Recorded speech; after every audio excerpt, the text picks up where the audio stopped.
बाजारों में आज है दबाव का माहौल। मजबूत शुरुआत के बाद ऊपरी स्तरों से फिसलते हुए बाजार और थोड़ी बहुत रिकवरी के बावजूद कमजोरी का है रुझान। बचा है आखिरी 1.5 घंटा।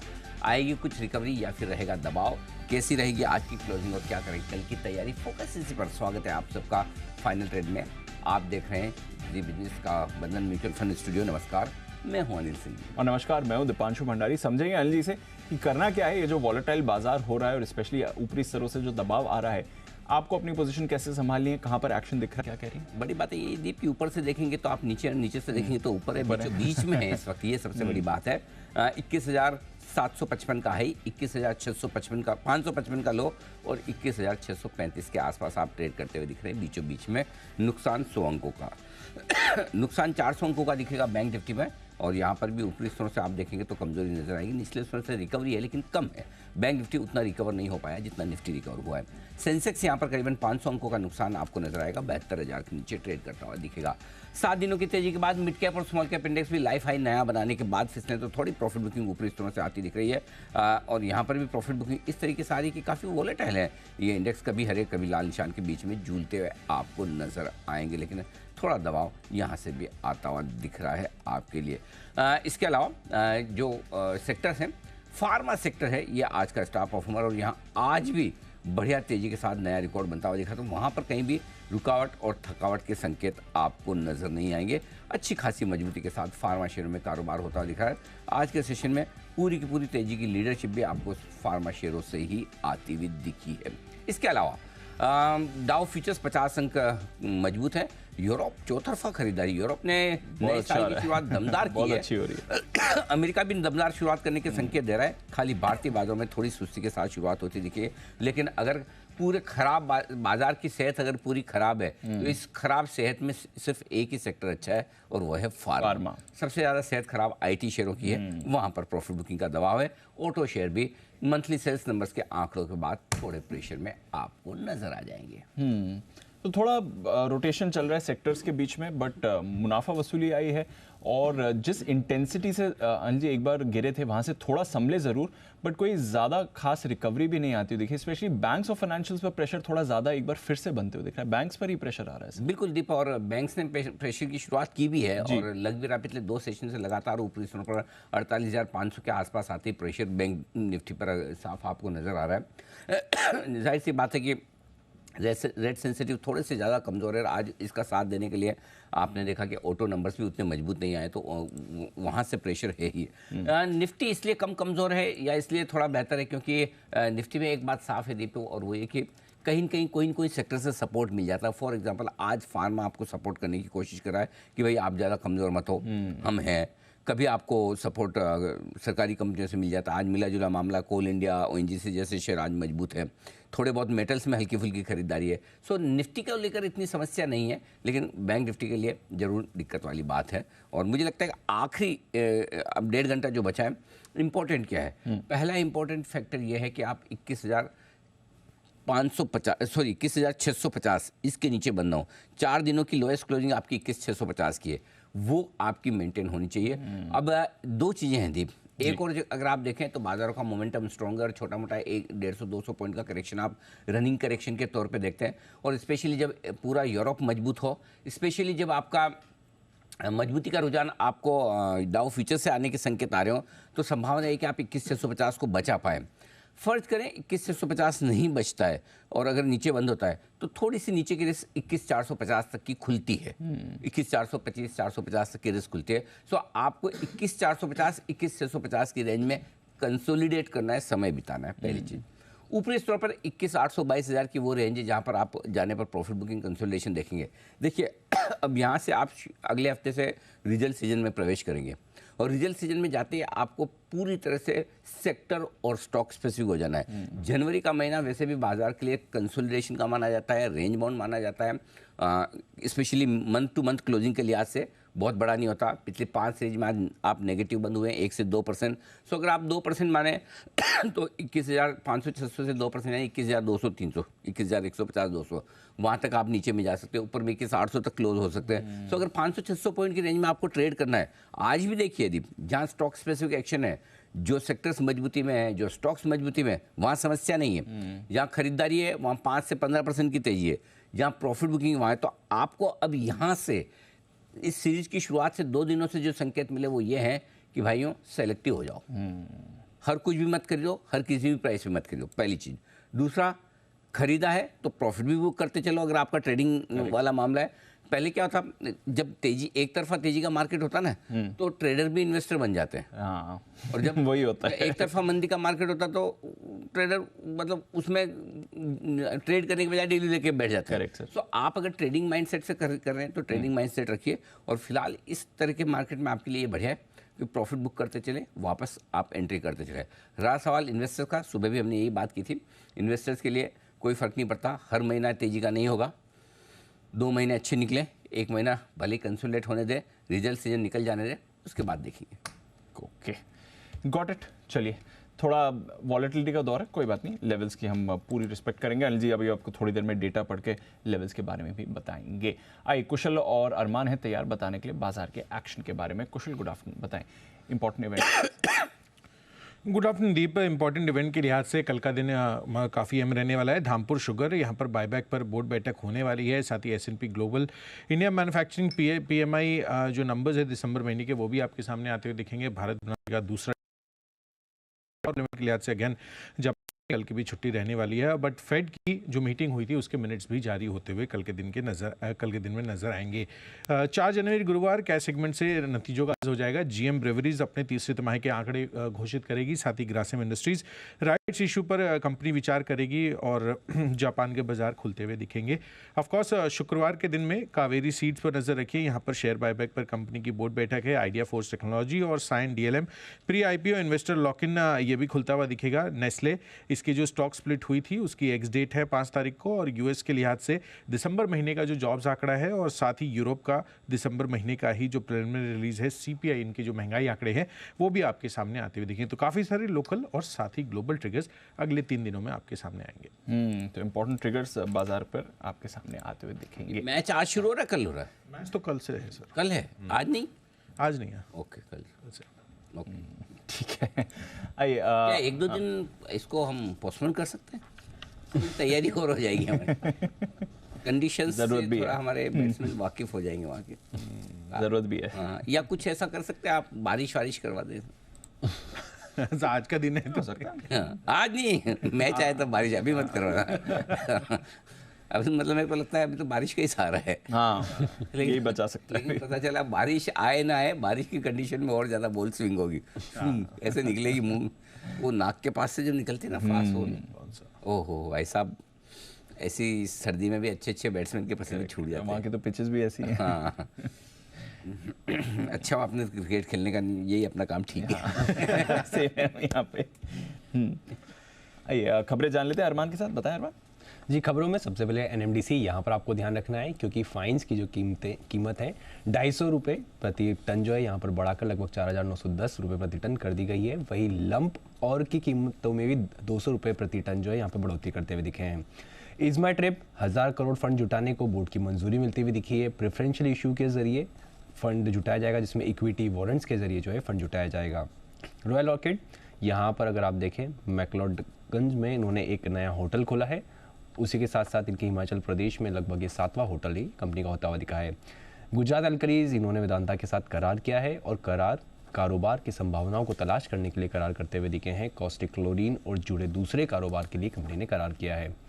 इंटेलेक्ट डिज़ाइन, यहाँ पर EMAC.IA सर्विसेज के लिए इनको ऑर्डर मिला है। OTP बैंक से डिजिटल ट्रांसफॉर्मेशन के लिए इनको ऑर्डर मिलता हुआ दिखा है।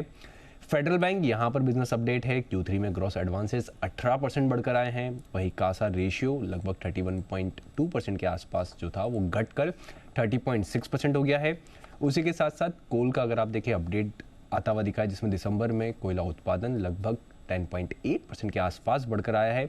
वही बिक्री अगर आप बात करें तो 8.4% बढ़कर आती हुई दिखी है। ब्लॉक डील्स में VST इंडस्ट्रीज, यहाँ पर आपको ध्यान रखना है, क्योंकि 4.5 लाख शेयर्स जो कि लगभग 2.9% इक्विटी है, 151 करोड़ की ब्लॉक डील यहाँ पर होती हुई दिखी है। और BHEL यहाँ पर 23 लाख शेयरों के कई सौदे होते हुए दिखे। ओके, तो ये हैं ढेर सारी खबरें जिन पर आज आपको दिखा भरपूर एक्शन बाजार खुलने के बाद। आइए इसी एक्शन को अगले 1.5 घंटे तक आगे बढ़ाने के लिए एक्सपर्ट्स का दमदार पैनल हमारे साथ धीरे धीरे करके जुड़ रहा है। इस धीरे धीरे वाले प्रोसेस में सबसे जल्दी और तेज़ी से जुड़े हैं हिमांशु जी, उनके ठीक पीछे सुमित जी, वागले साहब और बंसल जी भी हमारे साथ हैं तैयार। आप सभी का बहुत बहुत स्वागत है और बाकी लोग जो आ रहे हैं उनका भी आने पर स्वागत किया जाएगा। आइए, एक्शन भरपूर है। अब इस एक्शन पर करते हैं फोकस और आज की कुछ बेहतरीन फार्मा पिक्स सुबह की जो रही है उन्हीं पर एक बार जरा रिव्यू ले लिया जाए। बंसल जी, औरोबिंदो फार्मा 1080 पर आज आपने पिक ऑफ द डे के तौर पर जो रिकमेंडेशन दी थी, काफ़ी अच्छा मूव आया भी। ये बताएं सर, जिनके पास है long position, stop loss target क्या रिवाइज किए जाए? अनिल जी, पहली बात तो प्रॉफिट बुकिंग की जल्दबाजी नहीं करनी चाहिए। अगर स्टॉप लॉस को रिवाइज करना है तो 1065 का स्टॉप लॉस लगाना चाहिए यहाँ पर। और जिस तरीके का टेक्निकल स्ट्रक्चर है अभी, तो मतलब कि जैसे गाड़ी निकलती है स्टेशन से तो स्पीड करेगी, तो होल्ड टाइट सेट टाइट की रहे। आजकल ये जो बंसल जी, जनरली जो वंदे भारत ट्रेन और बुलेट ट्रेन है वो भी ऐसे ही निकलती है, वो थोड़ा ज़्यादा जल्दी? देखिए अनिल जी, सब ट्रेन प्लेटफॉर्म से तो ऐसे ही निकलती हैं बेसिकली धीरे धीरे, क्योंकि उसमें कोई वंदे भारत की या बुलेट ट्रेन की अनिल जी बात नहीं है, चाहे वो शताब्दी हो, राजधानी हो। वो तो अनिल जी मतलब कि लोगों की सेफ्टी के लिए होता है, जो नीचे होते हैं कि उनकी सेफ्टी के लिए होता है। स्पीड बाद में अनिल जी पकड़ती है। ओके, सुमित जी, क्या आप बंसल जी को आमंत्रित करना चाहेंगे मुंबई की लोकल ट्रेन में एक बार, इन्हें पता चले कि कितनी स्पीड से पकड़ती है? बिल्कुल, एक बार तो चढ़ना ही चाहिए, इनको पता भी चलेगा। हाँ, अब की ट्रेन में चढ़ना क्या। हाँ, अब की बार बजट में आए तब एक बार जरा इनको लेके जाओ आप। अच्छा भाई साहब, अपने स्टूडियो के पास में ही है दो रेलवे स्टेशन है। एक तो करी रोड है ना, वो सेंट्रल लाइन वाला जी, और वेस्टर्न लाइन वाला लोअर परेल। हाँ, तो एक बार जरा अब की बार आएंगे बंसल जी, ज़्यादा नहीं, hardly 2 minutes walk. Would you like to go? नहीं Anil ji, I even don't like to go in Delhi metro Anil ji. I will avoid Anil ji, and I will not allow my partner Kunal ji also to go. क्यों? कुणाल जी को क्यों नहीं? अनिल जी, उनकी भी मतलब कि जिम्मेवारी मेरे ऊपर है अनिल जी। सीनियर पार्टनर हो, उनकी भी सेफ्टी सुरक्षा, उनके जान माल की रक्षा करना मेरा अनिल जी मतलब कि कर्तव्य है। अच्छा, ओके, तो आपको सुमित जी से अपनी जान माल का खतरा है, आज पता चला। ओके जी, कुणाल जी। देखिए, जब मैं और Bansal ji once upon a time Anil ji Mumbai में रहा करते थे, उस समय अनिल जी हमें सख्त हिदायत मिली थी कि बिना किसी की सहायता के आप बिल्कुल लोकल मेट्रो पे, लोकल वहां पे ट्रेन पे मत जाइएगा, क्योंकि उसका अपना एक प्रोटोकॉल है। सही बात। किसको सीट देनी है, किसको सीट नहीं देनी है, तो पूरे उसके अपने रूल्स एंड रेगुलेशंस हैं, और ना पता हो तो काफी लोग नाराज हो जाते हैं। तो इसीलिए अनिल जी, मैं और राकेश जी उस समय भी नहीं चढ़े थे उसको। ये बात तो सही है, इसीलिए आपको एक सुमित जी जैसा बेहद अनुभवी व्यक्ति आपके साथ होना चाहिए बताने के लिए dos and don'ts in local train. बढ़िया सर। अच्छा, by the way sir, stocks की बात निकली है, एक बार जरा एबी फैशन पर नजर डाल दीजिए। 8.25% ऊपर है ऐसे बाजार में जहां पर हमने वॉलेटिलिटी देखी है, मुनाफा वसूली देखी है। टॉप गेनर है वायदा कारोबार का 8.25% की तेजी, 245 के लेवल पर सिमुलेट कर रहा है। कंपनी अच्छी है, पेरेंट अच्छे हैं, प्रोमोटर अच्छे हैं, सब बढ़िया है। खाली लॉस में इसलिए दिख रही है कि डेप्रिसिएशन की वजह से। तो हमने सिर्फ एक टर्न अराउंड स्टोरी ढूंढने की कोशिश की और वैल्यूएशन मैंने कंपेयर किया ट्रेंड के मुकाबले में, जो कि मार्केट लीडर है, और लगा कि इसके सस्ते वैल्यूएशन है। फिर भी मैं एक चीज़ जरूर कहूँगा कि आज का 10%, 9%, 8% जो भी बढ़ गया हो, ये 1 साल से 2 साल की स्टोरी है। कोई हड़बड़ी आज नहीं है। मैं तो ये कहूँगा कि आराम से खरीदिए, मार्केट कोई ऐसा भागे नहीं जा रहा है, स्टॉक कोई भागे नहीं जा रहा है। जब मिले तब हो सकता है फंड्स खरीद रहे हों, फंड्स को खरीदने दें। इंडिविजुअली जो भी लोग फॉलो करके खरीदना चाहते हैं, आराम से नोट करके रखें जो भी स्टॉक आ रहे हैं कि हाँ भाई ये स्टॉक है, इस प्राइस पे रिकमेंड किया है, वहाँ पे लेना है, उसके नीचे का तो और लेना है, वो ज़्यादा बढ़िया। और मार्केट पूरे साल भर में कभी न कभी तो मौके देगा। सो बिल्कुल शांति से इन्वेस्टमेंट के लिए याद से करें। ये कोई ट्रेडिंग बेट्स नहीं है कि आज लिया कल लिया वो। बाकी तो ठीक है, मार्केट ही है जहाँ आइडियाज़ की अच्छी कमी, या फिर कहीं जो बढ़िया आइडिया किसी को मिल जाए, जहाँ पे अब आप इसमें ढूंढने जाएंगे तो आपको गलती नहीं मिलेगी। Yes sir. ठीक है कि थोड़ा सा आपको बेहतर रिजल्ट आना बाकी है, आ तो रही है। ईबिटा लेवल पे तो बहुत बढ़िया परफॉर्मेंस है। अब वो प्रॉफिट लेवल पे जो आनी है शायद वो 1-2 क्वार्टर में आती हुई दिखे, 2024 में आती दिखे। गॉट इट, ठीक है सर। चलिए, और लुपिन भी बाय द वे 1400 के लेवल उस पे तो बढ़िया चल रहा है। Stock of the day, pick of the year दोनों में बढ़िया एक्शन चल रहा है। आइए, पहला बिगुल भी आ गया चार्ट कॉर्नर का राकेश जी कुणाल जी की तरफ से।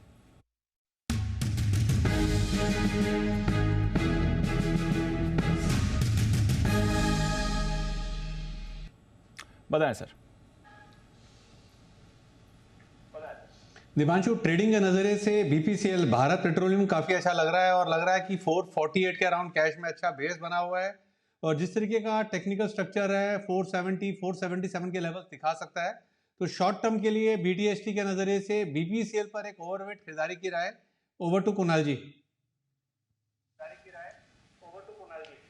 देखिए दीपांशु, काफी समय से स्टॉक कंसोलिडेट कर रहा है। पिछले कुछ दिनों में हमने देखा है कि एक साइडवेज कंसोलिडेशन चार्ट पर चलता हुआ नजर आ रहा है, लेकिन ओवरऑल स्ट्रक्चर बहुत मजबूत है और अब हमें इसमें कुछ वॉल्यूम एक्टिविटी देखने को मिल रही है, जिसके बल पे लगता है कि ये स्टॉक अब 470 को पार करके 480 485 के लेवल्स भी दिखाएगा।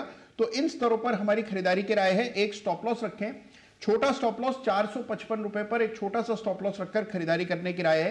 पहला टारगेट होगा 470 का, इवेंचुअल टारगेट 480 का। खरीदारी की राय है बीपीसीएल के फ्यूचर्स। बंसल जी, कैसा फील कर रहे हैं आप? आज क्लोजिंग शो में पहला कॉल आपकी तरफ से आया है, व्हाट आर योर फीलिंग्स?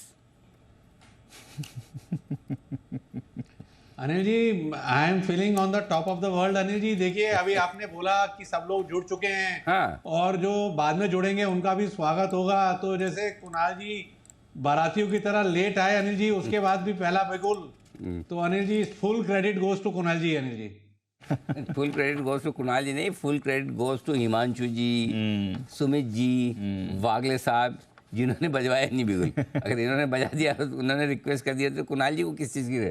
अच्छा भाई, तो एक चीज़ बारात की जो बताई कि बारातियों की तरह आराम से आ रहे हैं, इन बारातियों में भी एक नियम है जी।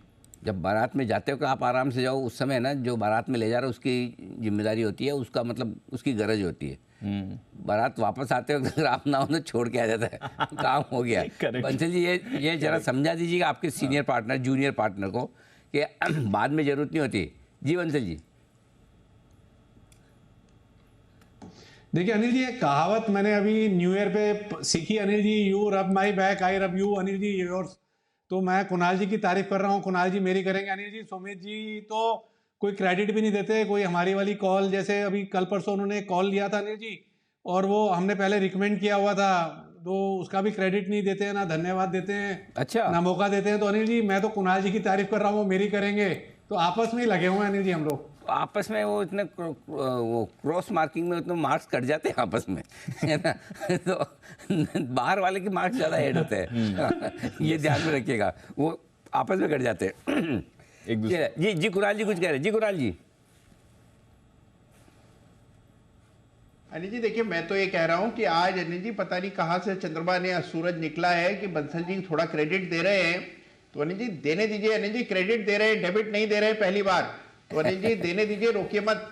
चलिए बढ़िया है, कुणाल जी को जो मिल रहा है वो संतुष्ट है, हम भी संतुष्ट हैं। बाजार से हम भी थोड़े और संतुष्ट होते दिख रहे हैं, क्योंकि बाजार धीमे धीमे अच्छी मजबूती बनाने की कोशिश कर रहा दिख रहा है। और अगर आपको लग रहा है ये कहाँ मजबूती आ रही है, हमारे यहाँ तो आ नहीं रही, अभी भी 100 पर नीचे, तो आप सही सोच रहे हैं, मजबूती उधर आ रही है अपने पड़ोस में।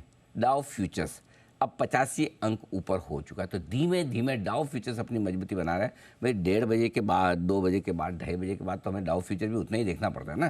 तो डाउ पर एक आंख हमारी है, चिंता न करें, वहाँ मजबूती बनती दिख रही है। आइए, बिगुल तैयार है वागले साहब के लिए, वागले का वंडर।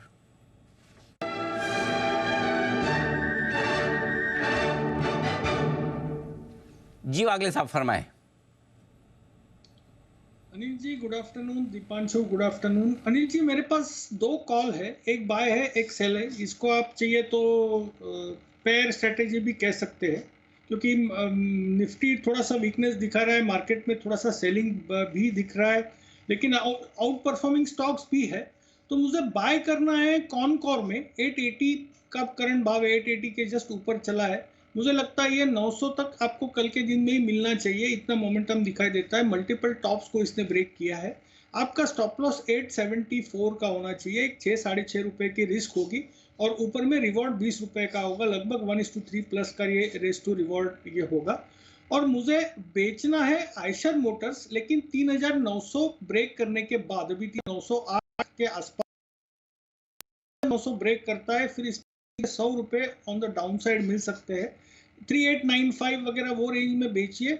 3930 का स्टॉप लॉस रखिए, टारगेट 3830 रुपए रिस्क, 100 रुपए रिवॉर्ड। ओके, तो एक लॉन्ग एक शॉर्ट है, खरीदारी करनी है कॉनकॉर 900 का टारगेट, बेचना है आइशर 3800 का टारगेट। ये है वागले साहब की राय। हिमांशु जी के पास चलते हैं, hitman Himanshu.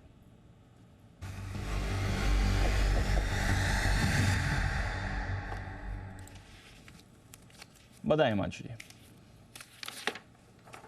Good afternoon to you Deep, good afternoon Anil ji, good afternoon everyone.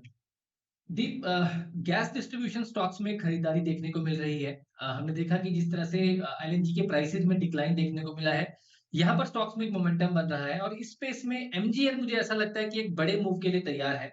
तो ना केवल एक आध दिन के नजरिए से बल्कि मुझे लगता है कि पोजिशनली स्टॉक पर नजर रखनी चाहिए। 1215 1217 रुपए के आसपास ये स्टॉक करंटली ट्रेड कर रहा है।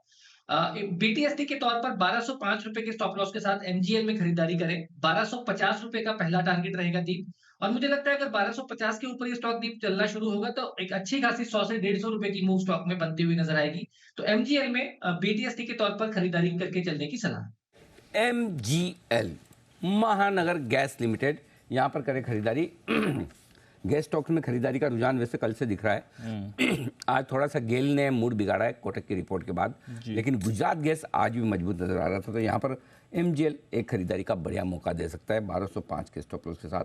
आइए बिगुल नितिन जी के लिए निफ्टी के निशानेबाज नितिन मुरार का।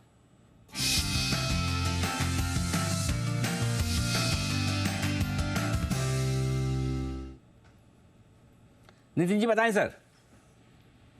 अनिल जी, यहाँ पे हम 21,650 की पुट ऑप्शन लेंगे 72 में, और ये आधी क्वांटिटी में ट्रेड लेनी है नॉर्मल के कंपैरिजन में। रीजन ये है कि कॉन्ट्रा ट्रेड है, ओवरऑल ट्रेंड पॉजिटिव है, उसमें हम पुट खरीद रहे हैं। तो 21,650 की पुट है, केवल इंट्राडे के लिए है। 72 73 चल रही है, जिसका स्टॉप लॉस बनेगा 50 रुपए का, और इसके फर्स्ट टारगेट बनेंगे 100 के, और उसके ऊपर बनेंगे 110 के। तो ये कॉन्ट्रा ट्रेड है, कम क्वांटिटी में लेंगे, और 21,650 की पुट ऑप्शन 72 73 खरीदना है, स्टॉप लॉस 50 का और टारगेट 100 से 110 का। तो एक कॉन्ट्रा ट्रेड 21,650 का पुट खरीदने की राय नितिन जी की। नितिन जी, बैंक निफ्टी पे भी कोई ट्रेड? नहीं अनिल जी, एक ही ट्रेड है, क्योंकि ऑलरेडी मार्केट वीक हो रही है, कॉन्ट्रा ले रहे हैं, तो कॉन्ट्रा में एक ही ट्रेड लेंगे। परफेक्ट, तो ये है आपके लिए राय। आइए सुमित जी का भी है स्वागत। बिगुल सुमित के सुपरहिट।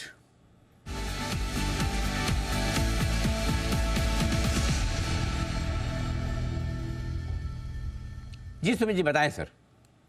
अनिल जी, एक बाय का स्टॉक रडार पे है। स्टॉक का अभी भाव चल रहा है 173 रुपया 50 पैसा। 173.50 पैसे का अभी भाव है। स्टॉक का नाम है SCI, shipping corporation of India.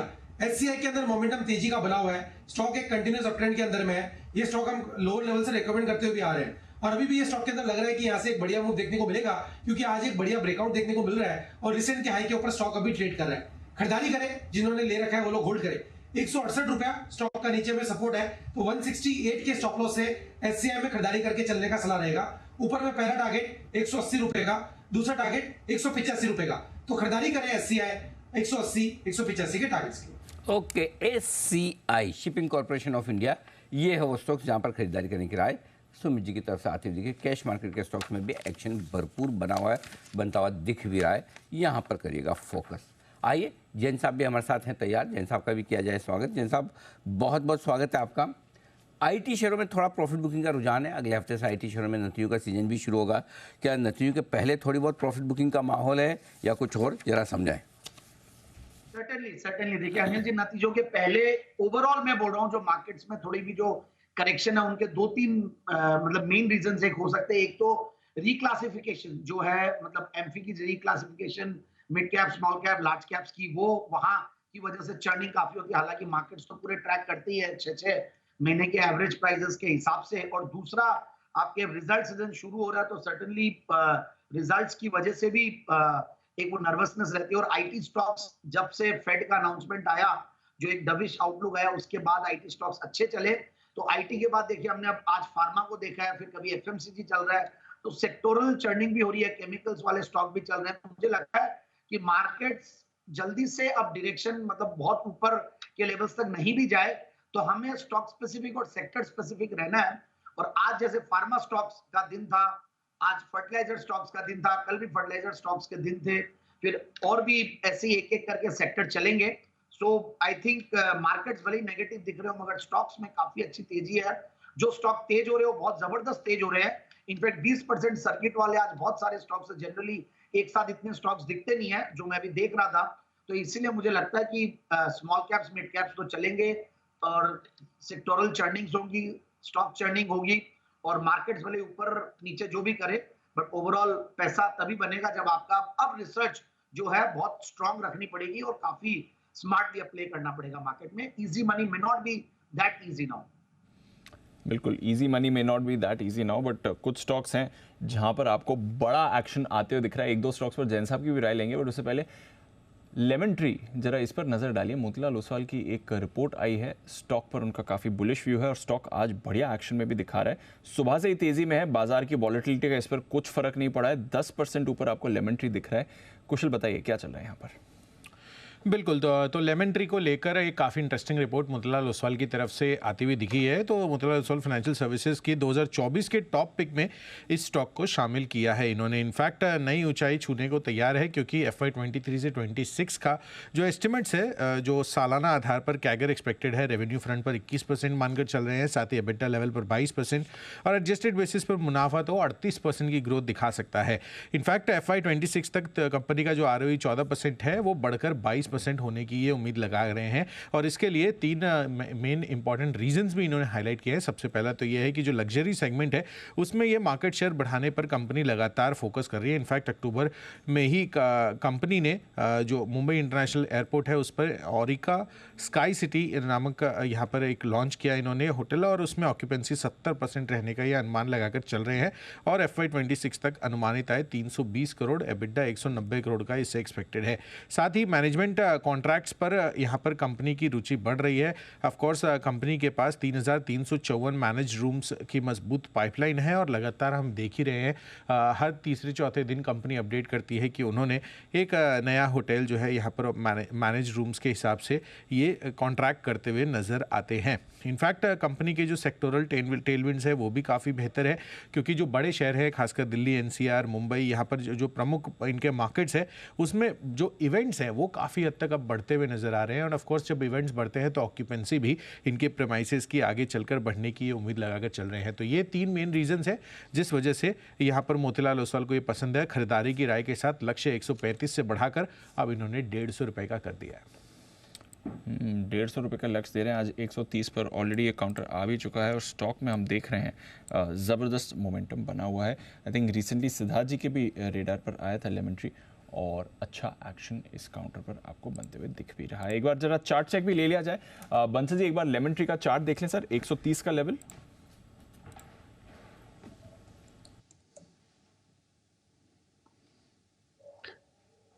Deepanshu, इसके अंदर देखें तो एक बड़ी कैंडल बनी है और एक नेकलाइन को भी स्टॉक ने तोड़ा है। 124 रुपीज की एक नेकलाइन को स्टॉक ने तोड़ा है।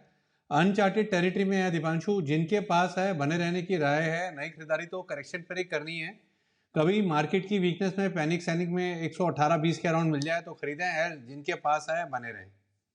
ओके, तो बने रहें, होल्ड करें। 130 ये है वो लेवल। अरे आपके सुबह तो सुमित जी का था, मेरे ध्यान में रहे। सुबह सुमित जी की रिकमेंडेशन, सुमित जी ने दिया सुबह लेमन ट्री, मेरे ख्याल से 10 की कमाई में दिया था। नहीं, ट्रेडिंग में ही था आई थिंक। नहीं, लेमन ट्री हिमांशु जी का 10 की कमाई का शेयर था, बिल्कुल 10 की कमाई में। और सुमित जी का ट्रेडिंग का, सुमित जी का ट्रेडिंग के तौर पर था। 132 और 135 के टारगेट के लिए। तो सुमित जी और हिमांशु जी को भी बहुत बहुत बधाई, दोनों को। आइए, बधाई देने का वक्त सेठी साहब के लिए भी। सदाबहार सेठी साहब की शॉर्ट टर्म पिक्स।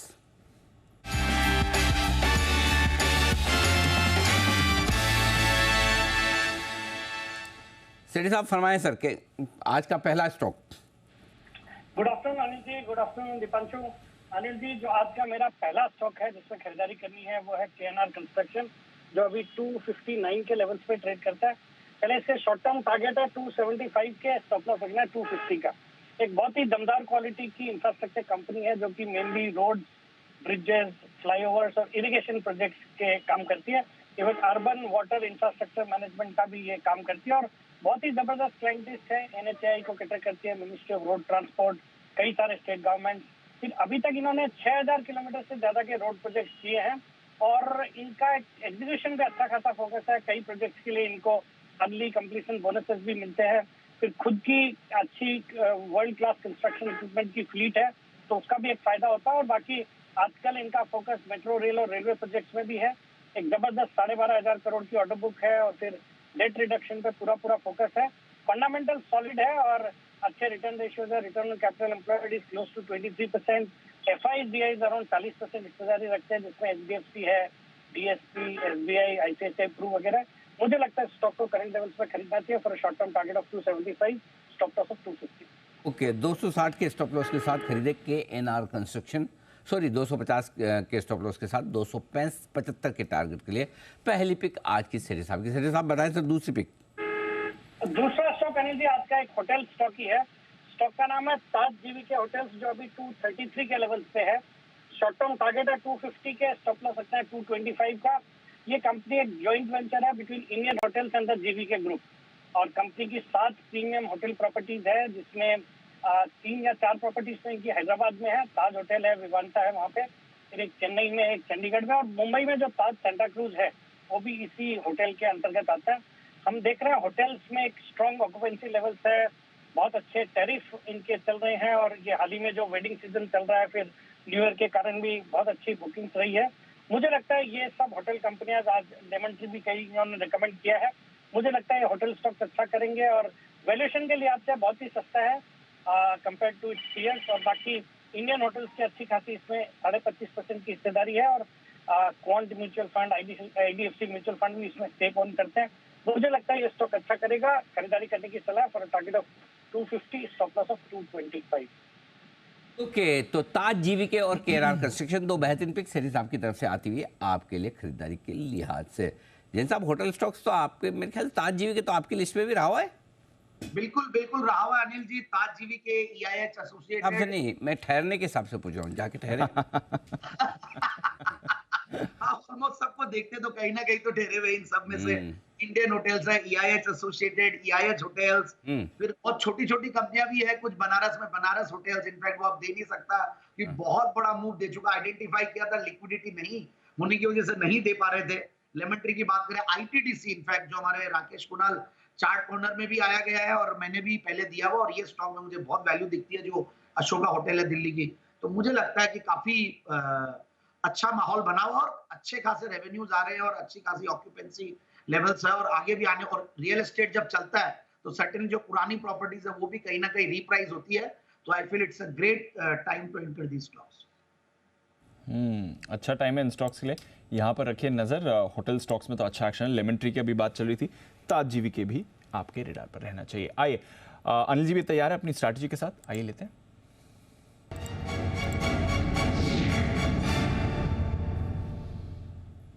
सर, डाउ का लग रहा है आज मूड है, पहला ट्रेडिंग सेशन अच्छे नोट पर होना चाहिए, नए रिकॉर्ड की तरफ मूव करते दिख रहा है। 38,000 के ऊपर 100 पॉइंट की तेजी दिख रही है डाउ फ्यूचर्स में सर। S&P फ्यूचर्स भी हल्का पॉजिटिव है, नैस्डैक फ्यूचर्स एकदम सपाट आपको दिखेगा। यूरोप में बढ़िया एक्शन है, 1 से 1.25% की तेजी आपको यूरोप में आती हुई दिख रही है। एशिया ज़रूर कमज़ोर था और हम भी थोड़ा सुस्त हैं, बट अमेरिकी फ्यूचर्स और यूरोप तो अच्छे ही संकेत दे रहे हैं। बताएं सर, क्या करना चाहिए इससे? बिल्कुल दीप, मजबूत रहेगा ये। हमारे टारगेट भी है 38-39,000 के डाउ के, उसकी तरफ तेजी से बढ़ ही रहा है। फ्यूचर्स में तो आ ही चुका है। सो ओवरऑल रुझान ठीक है, सिंपल सी चीज़ें हमें अपने सपोर्ट रेंज में खरीदना है। अब सपोर्ट रेंज थोड़ा सा 21,550 21,600 की रेंज में आ गया, तो 21,600 के आसपास आखिरी मिनटों में मिलेगा तो खरीदेंगे। मेरा ये समझना है दीप कि 650 जिसके आसपास अभी, इसके नीचे बंद नहीं होगा। 4 दिनों का लो क्लोज करने में आज हम नहीं तोड़ेंगे, अगर तोड़ना होगा तो कल तोड़ेंगे, आज नहीं। और उसकी वजह है कि आज आपको डाउ फ्यूचर से सपोर्ट मिल रहा है। सो आई थिंक आज 21,650 बचा लेंगे हम क्लोजिंग बेसिस पे, तो कोई ऐसी बड़ी समस्या नहीं है। इंट्राडे में थोड़ी बहुत कमी है। बैंक निफ्टी में 47,850 हम बचा लेंगे और निफ्टी में 21,650। 5-15 पॉइंट अपना दिमाग आप खुद लगा लें, बट आई थिंक उस हिसाब से ठीक है। अब आइए मैं आपको डेटा बता दूँ। डेटा क्या कह रहे हैं? इमीडिएटली सपोर्ट 21,600 पर है। 81 लाख शेयरों का ओपन इंटरेस्ट है पुट में। 21,700 पर रुकावट है, 1.25 करोड़ शेयर वहाँ पर है। तो 3 बजे तक आप अगर 21,700 पार करके निकल कर टिकेंगे तो ही आप तेजी बनाकर 21,750 तक जा सकते हैं, नहीं तो 21,700 लग रहा है ऐसा कि इसके ऊपर निकलना आज मुश्किल होगा। अच्छा। नीचे में 21,600 के नीचे भी आप बंद नहीं होंगे FNO डेटा। तो मैं तो सिर्फ इतना चाहता हूँ 21,650 भी हमने बचा लिया क्लोजिंग बेसिस पे, तो आज के लिए हम बुरे नहीं हैं। Point number 1। बैंक निफ्टी 48,000 के नीचे बंद होना अपने आप में थोड़ी समस्या तो है, लेकिन बड़ी समस्या 47,850 के नीचे होगी जहाँ पर आप अभी ट्रेड कर रहे हैं। तो अगर यहाँ पे हम रुक जाते हैं तो वेल एंड गुड, लेकिन ऊपरी स्तर पर 48,000 पार करके अब बंद होना मुश्किल होगा। तो बैंक निफ्टी की अपसाइड लिमिटेड है, 48,000 के आसपास आएगा तो प्रॉफिट बुकिंग आएगी। निफ्टी की डाउन साइड लिमिटेड है, तो दोनों में अलग अलग डायरेक्शन दिख रहा है। तो बेहतर यह है कि फ्रेश ट्रेड ना करें और रेंज के पास आने पर आप अपनी पोजीशन कॉन्ट्रा ट्रेड बनाने की कोशिश करें। दूसरा तरीका ये है कि सेक्टर और स्टॉक स्पेसिफिक टर्निंग पर फोकस करिए। जनवरी के महीने में आपको स्टॉक स्पेसिफिक मूव पे आना पड़ेगा। नवंबर दिसंबर आपने आराम से मर्जी आए जहाँ मर्जी आए, जिस सेक्टर में मर्जी आए, जिस इंडेक्स में पैसा बना लिया। अब यहाँ से थोड़ा सेलेक्टिव होकर दिमाग लगाकर पैसा बनाने पड़ेगा, बस उतना ही फर्क है और कुछ नहीं। थोड़ा संभल के बस चलना है, ठीक है। चलिए, ये है आपके लिए राय इस समय अनिल जी की तरफ से। आइए, सुमित जी की एक कॉल है तैयार, सुमित का सुपरहिट।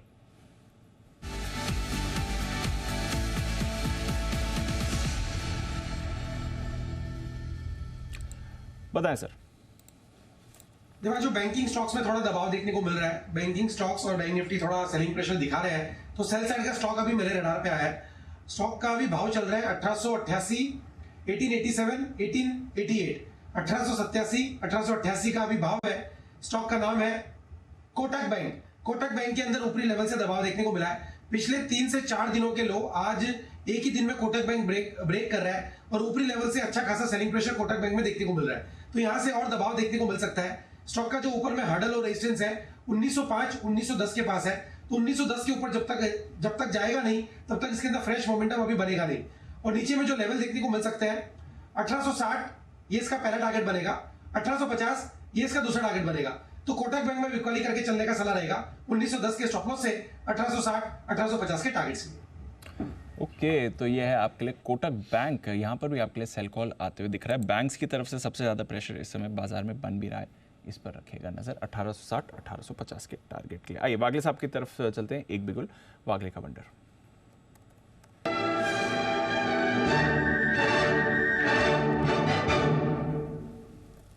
बताएं वागले साहब। दीपांशु, गैस स्पेस में मुझे स्ट्रेंथ दिखती है। आई थिंक हिमांशु जी ने एमजीएल ऑलरेडी कवर किया है। मेरे को गुजरात गैस का पैटर्न अच्छा लग रहा है। 504 का करंट भाव है, 500 के ऊपर जिस फोर्स से निकला है, मुझे लगता है ये 520 तक जाने के लिए तैयार है। टाइम फ्रेम आज और कल का। स्टॉप लॉस 497.50 का, टारगेट 520 का, टाइम फ्रेम आज और कल का। आपके लिए गुजरात गैस और गैस स्टॉक में अच्छी तेजी बनती हुई दिख रही है और इवन गेल भी निचले स्तरों से थोड़ी रिकवरी के संकेत दे रहा है। खुला आज गैप से था। एक बार जरा चोपड़ा साहब भी हमारे साथ जुड़ चुके हैं, उनसे राय ली जाए। चोपड़ा साहब, बहुत बहुत स्वागत है आपका। बताएं सर, क्या है व्यू आपका गैस स्टॉक पर, और कोई पसंद है आपको तो बताएं सर। नमस्कार। नमस्कार और नववर्ष। अरे आपको भी बहुत बहुत शुभकामनाएं सर। मैं तो भूल ही गया कि नए साल में पहली बार आपसे मुलाकात हो रही है। बहुत बहुत बधाई सर। जी, थैंक यू।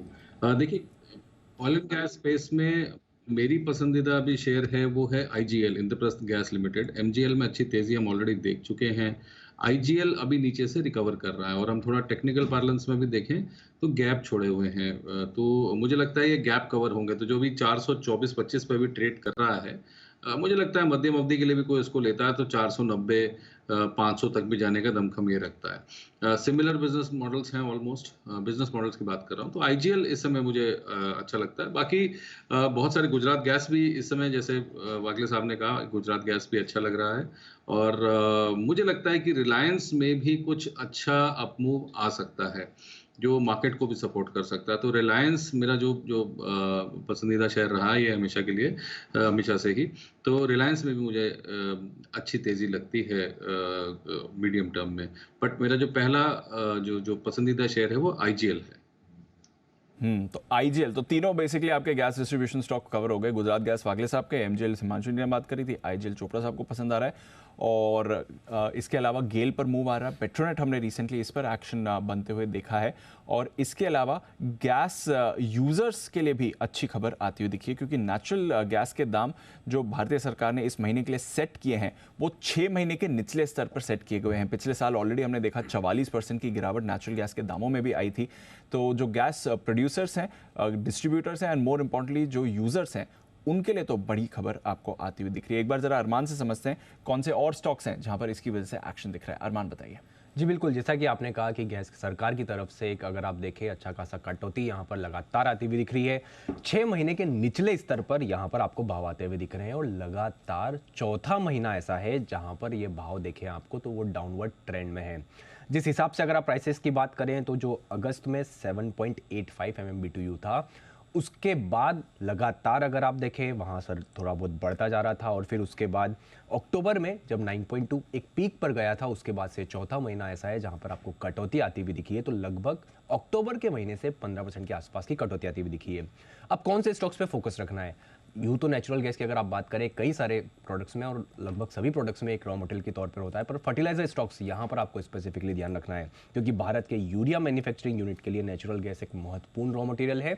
और इसका कैलकुलेशन एक डेटा ये भी है कि अगर आप गैस के दाम में $1 की अगर गिरावट होती है तो सारी फर्टिलाइजर कंपनियों की अगर आप बात करें तो लगभग 1000 करोड़ का यहाँ पर उनको फायदा होता हुआ दिखता है।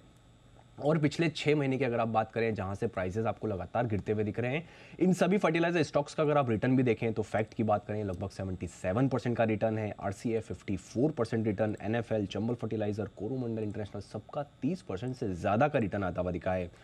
कहीं दूसरी कंपनियों की बात करें या दूसरे सेक्टर्स की स्पेसिफिकली बात करें तो ceramic, tile, city gas distribution ये भी एक ऐसी कंपनियां हैं जहां पर इसका फायदा होता हुआ दिखता है क्योंकि इन सब के लिए भी ये एक रॉ मटेरियल के तौर पे बन जाता है।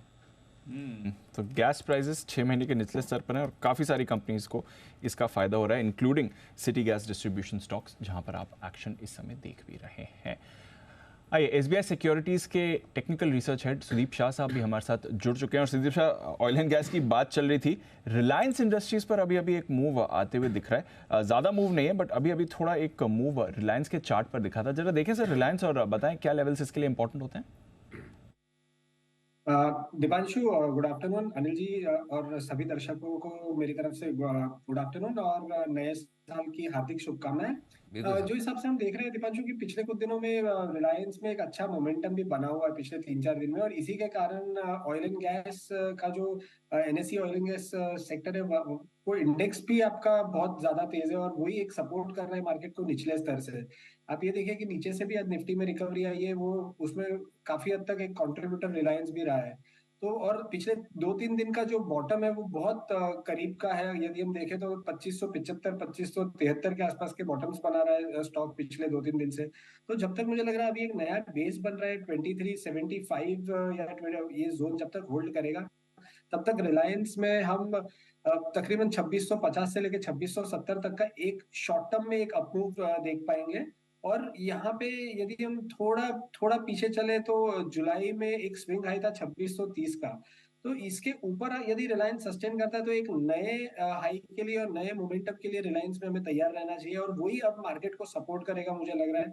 तो ओवरऑल ये पूरे रैली के लिए या पूरे व्यू के लिए 2575 का एक स्टॉप लॉस या सपोर्ट मान के चल सकते हैं और यहाँ से पोजीशंस रिलायंस में लॉन्ग साइड पे हमें ट्रेल करनी चाहिए। तो ये है आपके लिए रिलायंस जहाँ पर आपको रखनी है नज़र। एक्शन इस काउंटर में भी आपको होते हुए दिख रहा है। थोड़े और स्टॉक्स भी हैं जहाँ पर आपको एक्शन बड़ा बनते हुए दिख रहा है, यहाँ पर भी रखिए नज़र। मूव आती हुई दिख रही है। रिलायंस में तो एक अच्छी मूव अभी अभी दिखी ही थी आपको, बट और भी स्टॉक्स पर अच्छा एक्शन आ रहा है। आइए हिमांशु जी के पास चलते हैं। हिटमैन हिमांशु।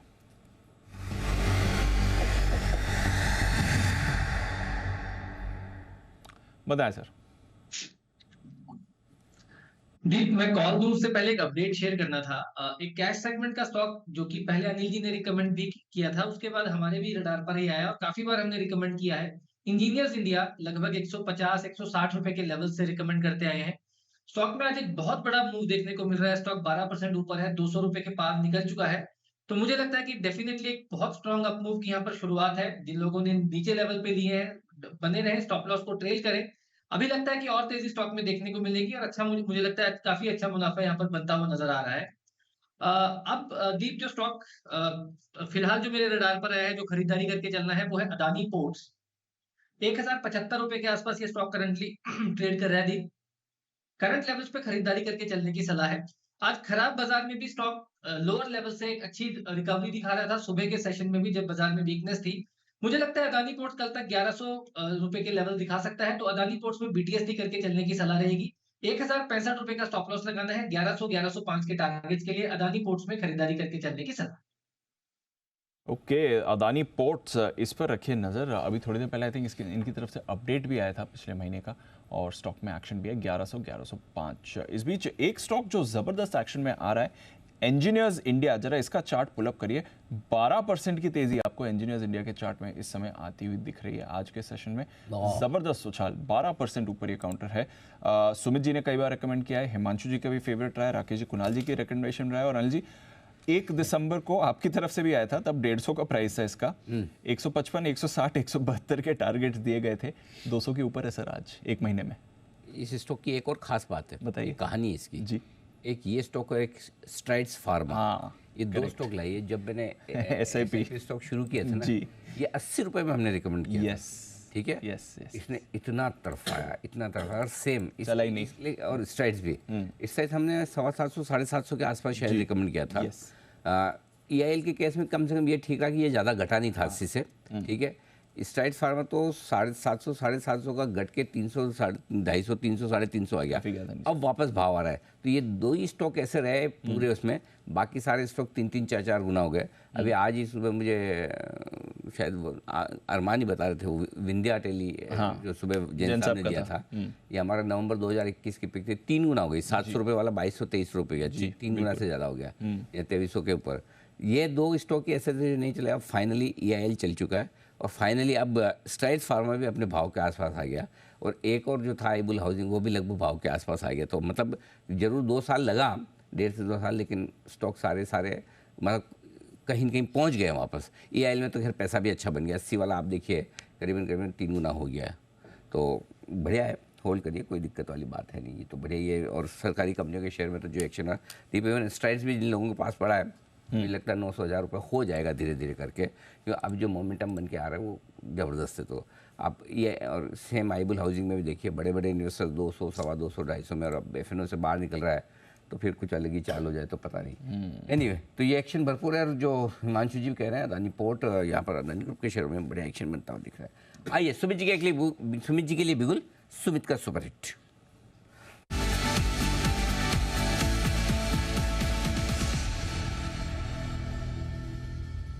बताएं सर। अनिल जी, बाय का स्टॉक रडार पे आया है, ब्रेकआउट है स्टॉक के अंदर, और ये स्टॉक भी मोस्टली सभी लोग कंटिन्यूसली रिकमेंड करते हुए आ रहे हैं। स्टॉक का अभी भाव चल रहा है 394 रुपए, 394 रुपए 25 पैसे, 394.25 का अभी भाव है।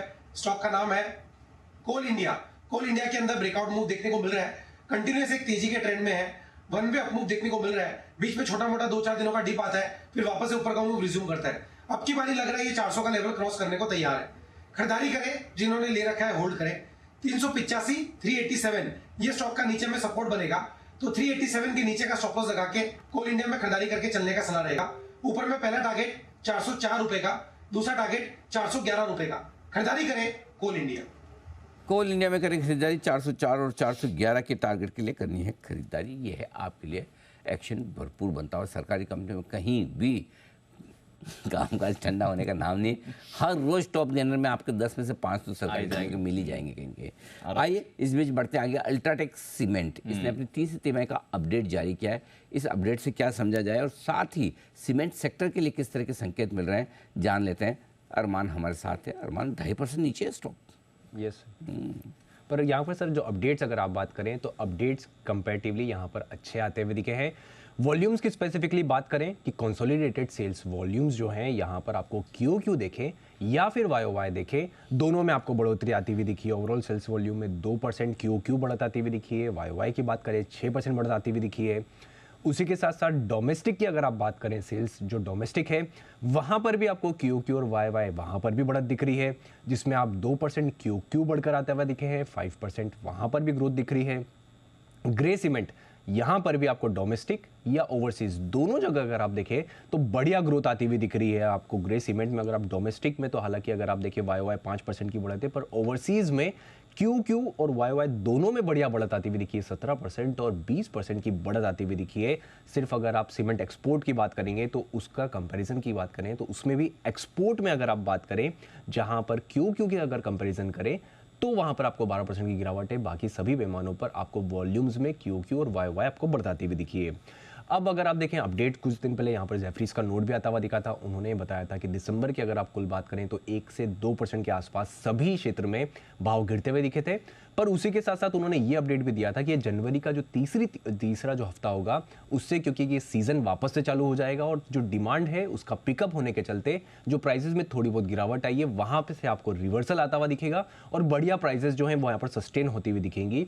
और उसी के साथ साथ ये जो कंस्ट्रक्शन का पीक सीजन है, माना यह जा रहा है कि डिमांड से भी सपोर्ट आएगा, और क्योंकि डिमांड से सपोर्ट आ रहा है और जो कोयले और अगर उनके दाम में कंपैरेटिवली एफिशिएंसी ज़्यादा बढ़ चुकी है तो हो सकता है मार्जिन में भी थोड़ा इंप्रूवमेंट आता हुआ दिखे। ओके, तो ये है आपके लिए अल्ट्राटेक। वैसे अपडेट तो ठीक ही आया है, कल तक तो सीमेंट स्टॉक्स भी अच्छे एक्शन में थे, आज थोड़ा रोटेशन भी दिख रहा है। बट चोपड़ा साहब, सीमेंट सेक्टर पर कोई राय? वैसे तो रिसेंटली अच्छा प्राइस एक्शन दिखा है, कल जेफरीज की चैनल चेक रिपोर्ट भी अच्छा प्राइस ट्रेंड दिखा रही थी आने वाले समय में, आपका क्या व्यू है सर? आई थिंक हमारा लगभग हर हफ्ते यही बात हम कर रहे हैं कि सीमेंट पे कोई ना कोई अब मेरे से व्यू लेते हैं, और मैंने ये बात बोली है कि जो ये लास्ट क्वार्टर होता है या जो मॉनसून के बाद के 2 क्वार्टर होते हैं वहाँ पे सीमेंट ऑफटेक बहुत बढ़ जाता है। खास करके जब आप इलेक्शन ईयर में जा रहे हैं तो बहुत तेज़ी से प्रोजेक्ट्स हैं उनको इम्प्लीमेंट किया जाएगा और कोशिश भी की जाएगी कि उनको ख़त्म किया जाए। बहुत सारे इनॉग्रेशन होने वाले हैं, मान लीजिए अगले 2 से 3 महीने के अंदर। तो आई थिंक ये सीमेंट ऑफटेक बढ़ता रहेगा, और खास करके जब बजट का इतना बड़ा आउटले इंफ्रास्ट्रक्चर पे हो तो वो पैसा कहीं ना कहीं तो खर्चा जाएगा, और मॉनसून तक तो कोई खास कार्य होता नहीं है। तो मॉनसून के बाद ही, यानी कि जो सर्दी के या थोड़े जो सितंबर से लेकर मार्च तक का जो क्वार्टर्स होते हैं, तो वहीं पे आपको तेज़ी से काम होता दिखेगा। तो मुझे अभी भी मैं कहूँगा कि एसीसी, अंबुजा अच्छे लगते हैं अगर आप बड़ी कंपनियों में बात करें, और अच्छी संभावना है कि अंबुजा दोबारा से अपने पुराने हाइस को रीटेस्ट करे, और एसीसी भी मुझे अच्छा लगता है। और अदानी समूह के स्टॉक्स वैसे भी अभी फ्लेवर में हैं, तो मुझे लगता है ये दोनों दिग्गज कंपनी अच्छा करेंगे। तो एसीसी, अंबुजा, इन दोनों सीमेंट दिग्गजों पर आप रखिए भरोसा, एक्शन यहाँ पर अच्छा बनते हुए दिखेगा। थोड़ी रिकवरी के आसार इंडेक्स लेवल पर आपको आते हुए दिख रहे हैं। 650 के ऊपर निफ्टी होल्ड कर रहा है। बैंक की तरफ से थोड़ा योगदान आया, बट रिलायंस में पिछले कुछ मिनट में एक अच्छी मूव दिखी है, उसका एक सपोर्ट है। के नीचे बंद होगा नहीं, और 47,850 के नीचे बैंक निफ्टी पे होना नहीं चाहिए। ये इन लेवल को क्लोजिंग बेसिस पे होल्ड करना जरूरी नहीं, तो पिछले 3-4 दिनों का जो विनिंग स्ट्रीक है ना वो थोड़ा डिस्टर्ब हो जाएगा। तो आई थिंक लगता है होल्ड करने की कोशिश तो पूरी है। 3 बजे कल का याद है ना, 2:50 से 3 बजे वाला एक्शन, कल 2:50 में शुरू हुआ था भाई, बस इसी समय 3:01 से जो हुआ, किस किस को कल का 3 बजे कल किस किस को याद है 3 बजे का एक्शन? जरा स्क्रीन पे लाइए हमारे, किस किस ने एक्सपीरियंस किया था, किस किस के चार्ट बिगड़े थे कल? सुमित जी के अचानक से ये एक चीज़ बताइए सुमित जी, ये जब अचानक से ऐसे गिरता है 3-4 मिनट में 100-150 पॉइंट, तो फिर उसमें क्या मतलब, how do you manage? Anil ji, उस टाइम बिल्कुल एक्चुअली मैनेज करना बहुत डिफिकल्ट है, क्योंकि समझ ही नहीं आता कि न्यूज कुछ आई, कुछ न्यूज आई नहीं, इंडेक्स एकदम हाई पे था, सडन हाई से सेलिंग आई और आधे घंटे में पूरा सिनेरियो चेंज कर दिया और डे लो लगा दिया। तो उस टाइम पे तो एक बार वो जैसे तूफान आता है तो उस टाइम पे पहले अपने आप को संभालना होता है। वो वाला सीन होता है कि पहले संभालो, समझो, और उसके बाद फिर फ्रेश ट्रेड लो। उस समय कभी कभी आपको ऐसी फीलिंग आती है कि मैं भी टेक्निकल एक्सपर्ट नहीं होके चोपड़ा साहब या फिर जैन साहब की तरह फंडामेंटल एक्सपर्ट होता तो क्या है, ठीक है लॉन्ग टर्म में सब ठीक है, क्या फर्क पड़ता है, ऐसा होता तो कितना बढ़िया रहता है, ऐसा फीलिंग आती है आपको? नहीं अनिल जी, ऐसा नहीं है, क्योंकि आपको अपॉर्चुनिटी ढूंढनी होती है। तो सेल साइड में भी बहुत बार बहुत अच्छी और बहुत बढ़िया अपॉर्चुनिटीज मिलती है। तो अगर एक साइड का ही सोच के बैठेंगे तो दूसरी अपॉर्चुनिटी नहीं मिलती है। पहले बढ़िया है, लेकिन वैसा ही एक मौका आज सुबह भी बना था। हाँ, आज सुबह भी वैसे ही गिरा एकदम जोर से, बिल्कुल जैसा कल गिरा वैसे का रिपीट टेलीकास्ट था, है ना? बिल्कुल आया था, सेम आया।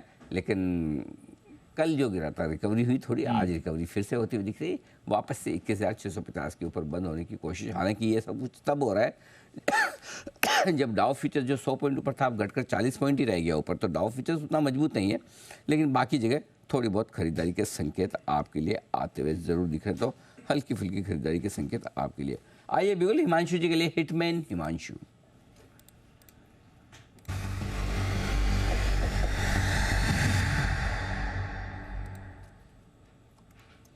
बताएं सर। अनिल जी, बजाज फाइनेंस का 7,400 के स्ट्राइक का कॉल ऑप्शन खरीदना है। 220-225 रुपए के आसपास ये ट्रेड कर रहा है। इसमें स्टॉप लॉस मेंटेन करना है 195 रुपए का। अपसाइड में 265 रुपए का पहला टारगेट, 285 रुपए का दूसरा टारगेट। काफी लंबे समय के बाद अनिल जी बजाज फाइनेंस में एक थोड़ी सी स्ट्रेंथ बनती हुई नजर आ रही है। सुबह से ये भी आज सुबह के फर्स्ट हाफ के इंडेक्स में जब प्रेशर था तब से अपनी एक स्ट्रेंथ को मेंटेन कर रहा है और मुझे लगता है कि ये स्टॉक 1 से 2 दिनों में 7,500 के पार चलने के लिए तैयार है। तो इसको हम कॉल ऑप्शन के जरिए ट्रेड करेंगे 7,400 के स्ट्राइक की कॉल ऑप्शन के जरिए, जिसमें मुझे लगता है कि अच्छा मूव देखने को मिल सकता है। ओके, हिमांशु जी को है बजाज फाइनेंस पसंद और डे हाई पर ट्रेड करता है। यहाँ पर कॉल ऑप्शन खरीदना है आपको 7,400 वाला। ये खरीदे आप 225 रुपये में। ओहो, इतने में तो बहुत सारे शेयर आ जाते हैं जितने में कॉल खरीदना है ना। हाँ, करीब जैसे कि हमारे सुबह का ABFRL 225-30 रुपये में तो एक शेयर आ जाता है। चलिए यहाँ पर 195 का लगाएं आप स्टॉप लॉस और टारगेट 255 285 के ये आपके लिए आते हैं। आइए बढ़ते आगे। Bull versus bear. फार्मा शेयरों ने मचाई है बड़ी इस धूम 2023 में। 2024 की भी धमाकेदार शुरुआत हुई है, लेकिन एक स्टॉक को लेकर अभी भी कन्फ्यूजन बरकरार है जी, और उस कन्फ्यूजन को दूर करने की कोशिश करेंगे 3 सदस्यीय पैनल, चोपड़ा साहब, जैन साहब, और चूँकि फंडामेंटली ये थोड़ा सा टिल्टेड है इसलिए हम इसको बैलेंस करने के लिए बंसल जी को भी लेंगे। हाँ, बंसल जी को विश्वास तो नहीं हो रहा कि 3 सदस्यीय समिति में उनको सिलेक्शन किया गया। हाँ। तो बंसल जी चिंता न करिए, इलेक्शन नहीं है ये सिलेक्शन है। जी कुणाल जी, आप ऑब्जेक्शन ले रहे हैं? अनिल जी, मेरी आपत्ति है अनिल जी, बताइए। अनिल जी टेक्निकल एनालिस्ट को भी पूरा अनिल जी मौका दिया जाए, समिति की संख्या बल को बढ़ा करके 4 कर दिया जाए। अनिल जी मुझे भी शामिल कीजिए।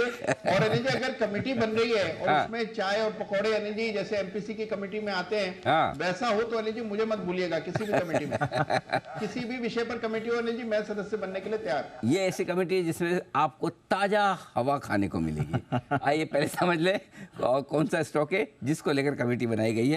तैयार है बुल वर्सेस बेयर।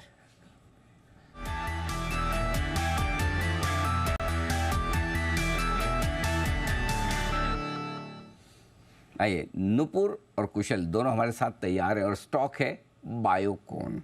बायोकॉन 2024 में बुल रहेगा या बेयर, ये जानते हैं। नुपुर, शुरुआत कीजिए। बिल्कुल सर, बुल ही रहने वाला है क्योंकि 2024 की थीम ही ये कि अंडर परफॉर्मर स्टॉक्स जो है वो लाइमलाइट में आते हुए दिखेंगे और बायोकॉन ने 2023 में थोड़ी अंडर परफॉर्मेंस दिखाई थी, लेकिन अब यहाँ से फंडामेंटल्स इस कंपनी के सुधरते हुए दिख रहे। ग्लोबल मैन्युफैक्चरिंग देखे तो टॉप 15 में आता है और वाइट्रिस का जो एक्विजिशन किया है बायोसिमिलर को लेके वो अब पूरा हो चुका है। तो एक्विजिशन के बाद अब जो उसके आउटकम और सिनर्जीज होंगे वो अब आते हुए दिखेंगे। तो एक बड़ा ट्रिगर पॉइंट यहाँ से निकल के आएगा।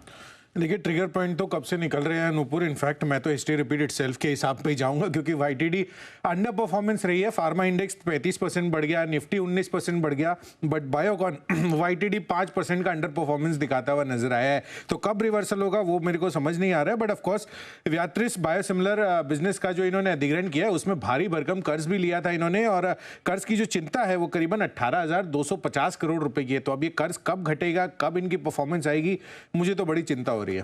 बिल्कुल, कर्ज भी इस साल कम होते हुए दिखेगा। कंपनी ने क्लियरली अपने कॉल में कहा था कि जो डेट की प्रॉब्लम है वो सॉर्ट आउट होती हुई दिखेगी और खबरें भी आई है API कारोबार को कंपनी बेच सकती है अपना कर्ज कम करने के लिए।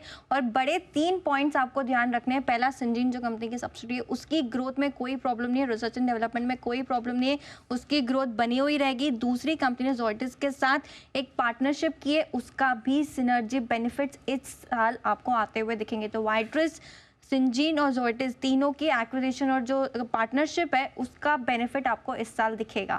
देखिए, चलिए देखते हैं कि इस साल दिखता है कि नहीं। बट ऑफ कोर्स लगातार US FDA के ऑब्जर्वेशन से इनको परेशानी होती आई है और साथ ही आप देखिए तो जो प्रोडक्ट अप्रूवल्स है उसमें मिलने में भी थोड़ी बहुत देरी होती हुई दिख रही है, जिस कारण से हो सकता है कि जो इनका रनअप है मे बी जो ग्रोथ ट्रिगर्स है उसकी वजह से जो बढ़त बननी चाहिए, जितना क्वांटम जंप हो सकता है वो हो सकता है कि यहाँ पर ये कर्टेल करते हुए नजर आए। बट ऑफ कोर्स यहाँ पर अब यही देखना है कि आगे चलकर किस तरह की ग्रोथ रहती है। बट अभी जिस तरह का सिनेरियो बना हुआ है वो तो बहुत अच्छे संकेत नहीं दिखा रहा है। बिल्कुल, लेकिन 2030 में कंपनी ने कहा कि उनकी जो पाइपलाइन है वो काफ़ी स्ट्रॉन्ग है और आने वाले 5-6 साल में पाइपलाइन जो बनाई है कंपनी यूएस एफडीए के जो अप्रूवल्स पेंडिंग है वो आते हुए दिखेंगे। उसके बाद जब ये प्रोडक्ट लॉन्च होंगे तो एक बूस्ट कंपनी की आय को आते हुए मिलने वाला है। और जब प्रोडक्ट लॉन्चेस होते हैं, जब नए प्रोडक्ट्स आते हैं मार्केट में, तो ऑब्वियसली कंपनी का मार्केट शेयर भी बढ़ता है, तो ये सहारा भी मिलेगा। और जो प्राइसिंग प्रेशर्स यूएस में चल रहे थे डबल डिजिट्स के, वो अब कम होके सिंगल डिजिट में हो चुके हैं। तो नए लॉन्चेस, प्राइसिंग प्रेशर कम हो रहे हैं, तो दोनों ही सिनर्जी कंपनी को मिलने वाली है FY25 में। बिल्कुल। तो चलिए देखते हैं FY25 में नए लॉन्चेस से किस तरह का सपोर्ट मिलता है। बट ऑफ कोर्स नए लॉन्चेस के बाद भी बायोसिमिलर के जो कारोबार है उसमें जो दमदार ग्रोथ की उम्मीद लगाकर चल रहे थे, वैसा तो अभी तक नहीं होता हुआ नजर आया है। और इसी कारण से कहीं ना कहीं यहाँ पर जो ब्रोकरेज हाउस है HSBC, उन्होंने अभी भी 245 रुपए के ही टारगेट रखे हैं। लेकिन आप देखें, जैसे कि आपने शुरुआत की थी, अंडर परफॉर्मेंस रही है स्टॉक में, इसीलिए वैल्यूएशन का सपोर्ट है, जिसकी वजह से फंडामेंटल सपोर्ट के साथ हर्बर्स्टन को ये स्टॉक पसंद आ रहा है और 342 रुपीज़ के लक्ष्य भी दिए। ओके, तो ये है आपके लिए बायोकॉन पर दोनों ही तरफ से खरीदारी और बिकवाली की मजबूत राय आती हुई दिख रही है। On behalf of jury members, आपके लिए चोपड़ा साहब अपना निर्णय प्रकाशित करेंगे। चोपड़ा साहब, क्या आप उससे पहले कोई अपने कमेटी मेंबर से कंसल्ट करना चाहते हैं? नहीं, मेरा एक अपना व्यू है इसके बारे में और मैं देना चाहता हूँ। जी बताएं। मैं कुछ इसके फंडामेंटल देख रहा था अंकित जी, जब ये बात कर रहे थे तो सेल्स में जो TTM सेल्स में देख रहा हूँ 13,600 करोड़ की है। मार्च 23 में 11,174 करोड़ का इन्होंने सेल्स क्लॉक किया था। एक चीज मैं अक्सर देखता हूँ, EPS ग्रोथ हो रही है कि नहीं हो रही। तो अगर EPS ग्रोथ आपको प्रोमिनेंट दिखती है या बढ़ती हुई दिखती है या आपको ग्रीन सिग्नल्स दिखते हैं, तो जाहिर है कंपनी के अंदर कुछ अच्छा हो रहा है। तो यहाँ पर थोड़ा सा EPS ग्रोथ दिख रहा है, हालांकि बहुत सब्सटैंशियल नहीं है, EPS ग्रोथ दिखाई दे रहा है क्वार्टर ऑन क्वार्टर। इसके अलावा एक और खास बात यह है कि जो प्रोमोटर होल्डिंग है इतने प्रेशर में होने के बावजूद भी और जो कर्जे में होने के बावजूद भी बिल्कुल भी डाइल्यूट नहीं हुए। तो प्रोमोटर्स अभी भी कॉन्फिडेंट हैं। ये इस बात का द्योतक है, बताता है कि प्रोमोटर्स को कहीं से कहीं कोई दिक्कत नज़र नहीं आती। और जब प्रोमोटर्स कॉन्फिडेंट होते हैं, जनरली कंपनीज में रिवाइवल देखने को मिलता है। किरण मजूमदार शॉ अपने आप में एक इंस्टीट्यूशन है, उन्होंने इस देश की हेल्थ केयर इंडस्ट्री के लिए बहुत काम किया है। ये जो इनकी जो प्रोडक्ट लाइन है वो भी बहुत अच्छी है। बायोसिमिलर्स के अलावा ये लोग प्राइमरली ऑन्कोलॉजी में काम करते हैं, कैंसर थेरेपी में, इम्यूनोथेरेपी में काम करते हैं, नेफ्रोलॉजी में काम करते हैं। तो कुछ ऐसे एरियाज हैं जहाँ पर ज़रूरत बहुत ज़्यादा है और बीमारियां बहुत ज़्यादा हैं इन एरियाज में। तो मुझे लगता है कि एक रिवाइवल का चांस है और निश्चित रूप से जो टारगेट दिया जा रहा है 350 के आसपास का, ये काफ़ी संभव है एक साल में।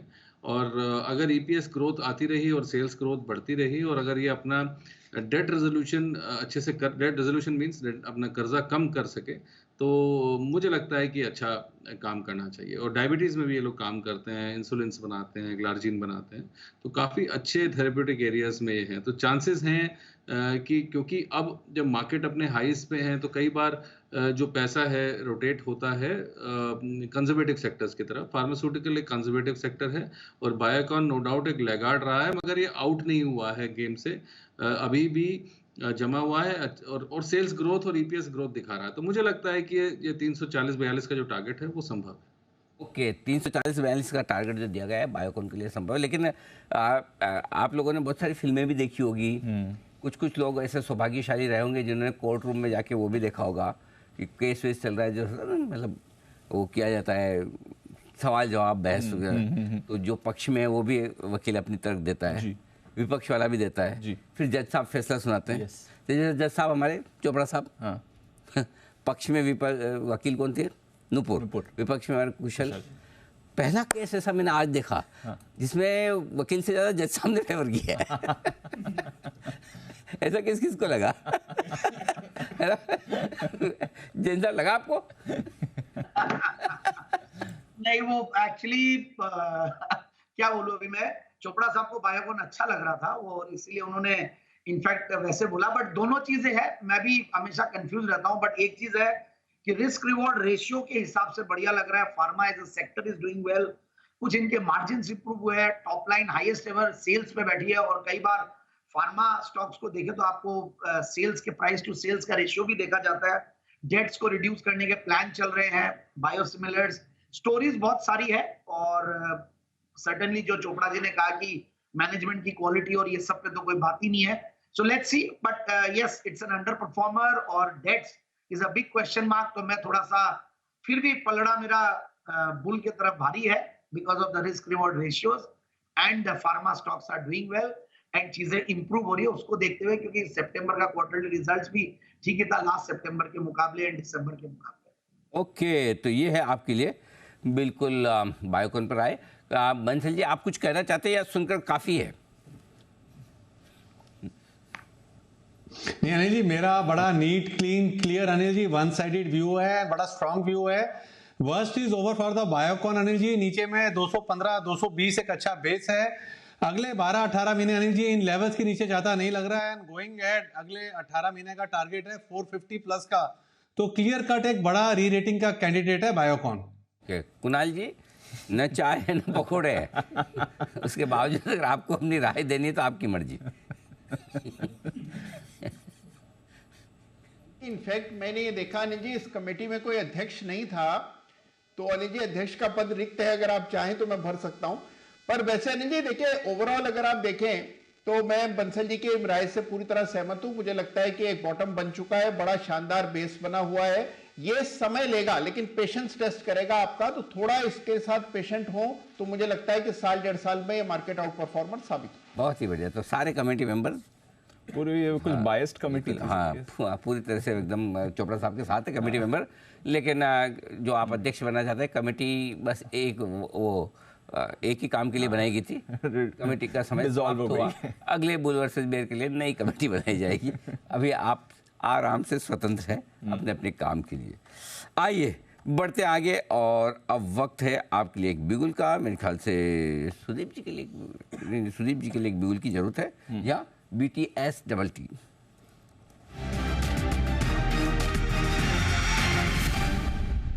सुदीप जी बताएं सर.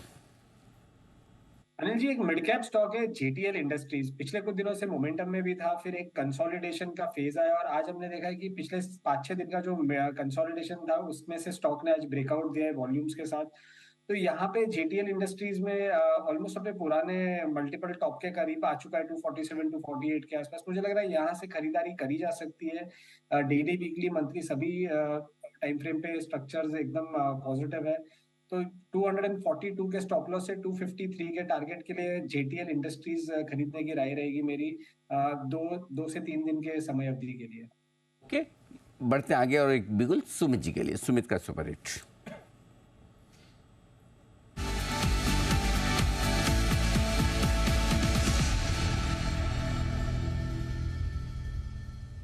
बताएं सुमित जी. अनिल जी, एक बाय का स्टॉक अभी रडार पे है. स्टॉक का अभी भाव चल रहा है 231 रुपया, 232 रुपया. 231 232 का अभी भाव है. स्टॉक का नाम है NCL इंडस्ट्रीज. NCL इंडस्ट्रीज के अंदर मोमेंटम तेजी का बना हुआ है. एक स्ट्रॉन्ग कैंडल फॉर्म हो रही है. स्टॉक पिछले 3 दिनों के हाई पे आ चुका है. स्टॉक के अंदर मेरे को लग रहा है कि यहाँ से एक बढ़िया जंप ऊपर की तरफ का देखने को मिलना चाहिए. NCL इंडस्ट्रीज में यहाँ पे CMP पे खरीदारी करें. जिन्होंने ले रखा है वो लोग होल्ड करें, क्योंकि लोड लेवल से एक अच्छी रिकवरी आज स्टॉक के अंदर देखने को मिली है. स्टॉक का जो नीचे में चार्ट के ऊपर सपोर्ट दिखाई दे रहा है 222 224 के पास दिखाई दे रहा है. तो इसके अंदर जो नीचे में स्टॉप लॉस बनेगा 224 के नीचे का बनेगा. ऊपर में जो टारगेट देखने को मिल सकते हैं 240 इसका पहला टारगेट बनेगा, 244 इसका दूसरा टारगेट बनेगा. तो NCL इंडस्ट्रीज में खरीदारी करें 2-4 दिनों के लिए 240 244 के टारगेट्स के लिए. है आपके लिए NCL इंडस्ट्रीज, जहां पर खरीदारी की राय आ रही है इस समय 240 244 के टारगेट के लिए. ये काउंटर भी रेडार पर रखिए. ऑटो स्टॉक्स भी दिसंबर में ऑटो बिक्री के आंकड़े आए हैं. ऑटो इंडेक्स लगातार 2 दिनों से थोड़ा अंडर परफॉर्म भी कर रहा है. स्टॉक्स पर भी प्रेशर बना हुआ है. आइए जानते हैं कुशल के साथ क्या ट्रेंड निकल कर आया है ऑटो बिक्री के आंकड़ों से. कुशल बताइए.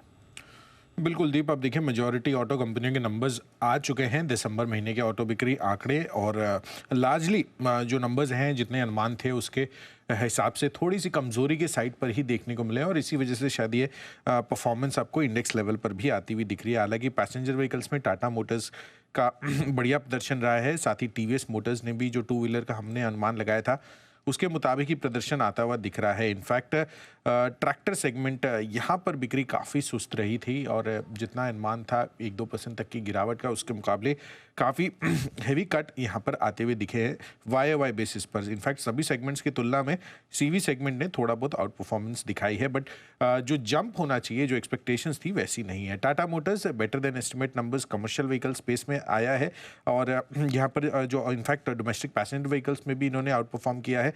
जितना हमारा अनुमान था उसके मुकाबले कमर्शियल व्हीकल में 1% की ग्रोथ है और डोमेस्टिक पैसेंजर व्हीकल में भी 9% की बढ़त रही थी। हालांकि मारुति सुजुकी का अंडर परफॉर्मेंस था जितना हमारा अनुमान था उसके मुकाबले, और M&M का भी ऑटो डिवीजन ने अंडर परफॉर्म किया। 18% की ग्रोथ हम करीबन उम्मीद लगाकर चल रहे थे, उसके अगेंस्ट में 6% की ही बढ़त इन्होंने दिखाई है अपने ऑटो डिवीजन में। और दूसरी तरफ ट्रैक्टर सेगमेंट यहाँ पे 1-2% तक की गिरावट एक्सपेक्ट करके चल रहे थे हम, उसके मुकाबले 18% का फॉल यहाँ पर ट्रैक्टर सेगमेंट की बिक्री में इनके आता हुआ दिखा है। यही नहीं, बजाज ऑटो यहाँ पर भी अनुमान से थोड़े से कमजोर आंकड़े आते हुए दिखे। हालांकि ओवरऑल टू व्हीलर देखेंगे तो 15% की ग्रोथ आपको देखने को मिलेगी, बट लार्जली जितना 30-34% का हम ग्रोथ लगा रहे थे 15% की ही बढ़त देखने को मिली है।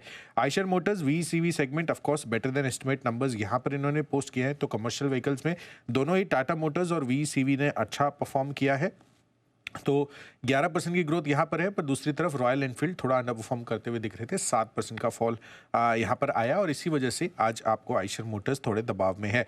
TVS Motors largely inline performance यहाँ पर थी। स्कॉट्स कुबोटा अगेन 19% की गिरावट यहाँ पर भी देखने को मिली और अंत में अशोक लेलैंड हाल ही के जो नंबर्स आए हैं यहाँ पर भी अंडर परफॉर्मेंस आते हुए दिखे। तो एकमात्र सीवी स्पेस में अशोक लेलैंड है जिसने इस बार दिसंबर महीने में थोड़ी सी अंडर परफॉर्मेंस दिखाई है, but largely segment wise CV का ठीक ठाक प्रदर्शन रहा है।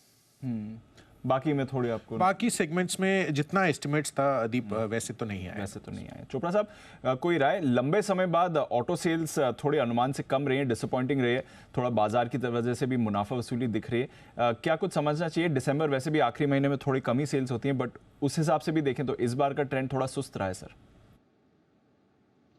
दीप, एक बात हमें समझनी चाहिए कि जब से डीजल व्हीकल्स का 10 साल की वैलिडिटी हो गई है और पेट्रोल की 15 की हो गई है और काफ़ी नॉर्म्स आ गए हैं व्हीकल्स को लेके, तो जनरली लोग अपना 1 साल क्यों कम करेंगे? तो दिसंबर में खरीदारी जो होती है वैसे भी कम होती है और मुझे लगता है कि अब जनवरी ऑनवर्ड्स हमें एक पिकअप देखने को मिलेगा।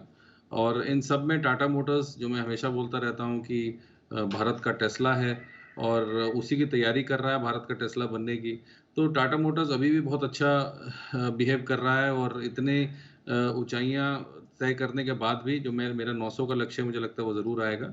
बट इसमें बहुत ज़्यादा टेंशन लेने की या घबराने की आवश्यकता नहीं है। जो लोग होल्ड कर रहे हैं स्टॉक्स को बिल्कुल होल्ड करते रहिए और जनवरी ऑनवर्ड्स हमें क्लियर पिक्चर मिलेगी। और एक बार देखते हैं किस प्रकार, क्योंकि प्राइस इंक्रीज भी काफ़ी कंपनीज ने अनाउंस कर दिया है, तो ये निश्चित रूप से बैलेंस शीट को भी मदद करेगा। जब भी प्राइस इंक्रीज होता है तो प्रॉफिटेबिलिटी भी बढ़ेगी। तो जो अगली तिमाही है और जनवरी ऑनवर्ड्स मुझे लगता है कि अच्छा नंबर देखने को मिलेगा। ओके, ये है आपके लिए टाटा मोटर्स पर राय। चोपड़ा साहब की तरफ से राय, वागले साहब की भी आ रही है। ब्यूल के बाद वागले का वंडर।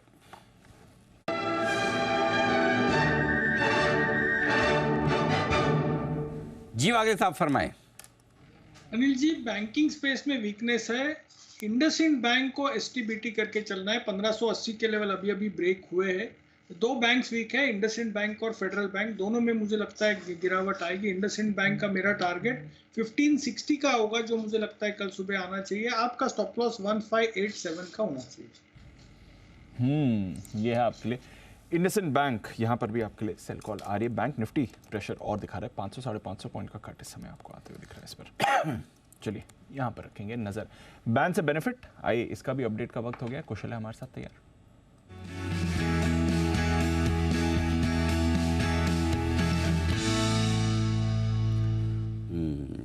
कुशल जी, 2 स्टॉक है बैन में, क्या है संभावना किसी के बाहर आने की? कोई विचार है?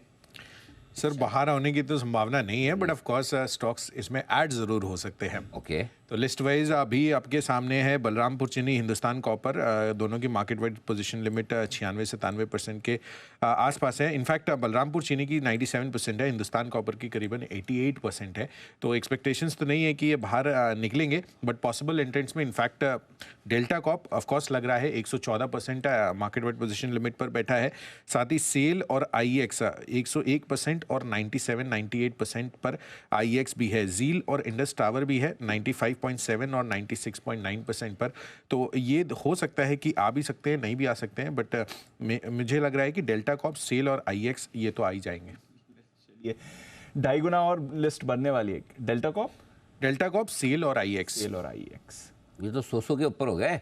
हाँ, ये तो दो तो आएंगी। डेल्टा और सेल तो आने ही आना है। जी भी बड़ा, IEX भी 95% के ऊपर तो है ही है, बट लेट्स सी क्या। चलिए बढ़िया, सारे फेवरेट्स हैं बैन लिस्ट के, आने की तैयारी में आपको इस समय दिख रहे हैं ये काउंटर्स। चलिए, तो बैन लिस्ट भी आपके लिए बढ़ने वाली है, ये गारंटी आपको होती हुई दिख रही है।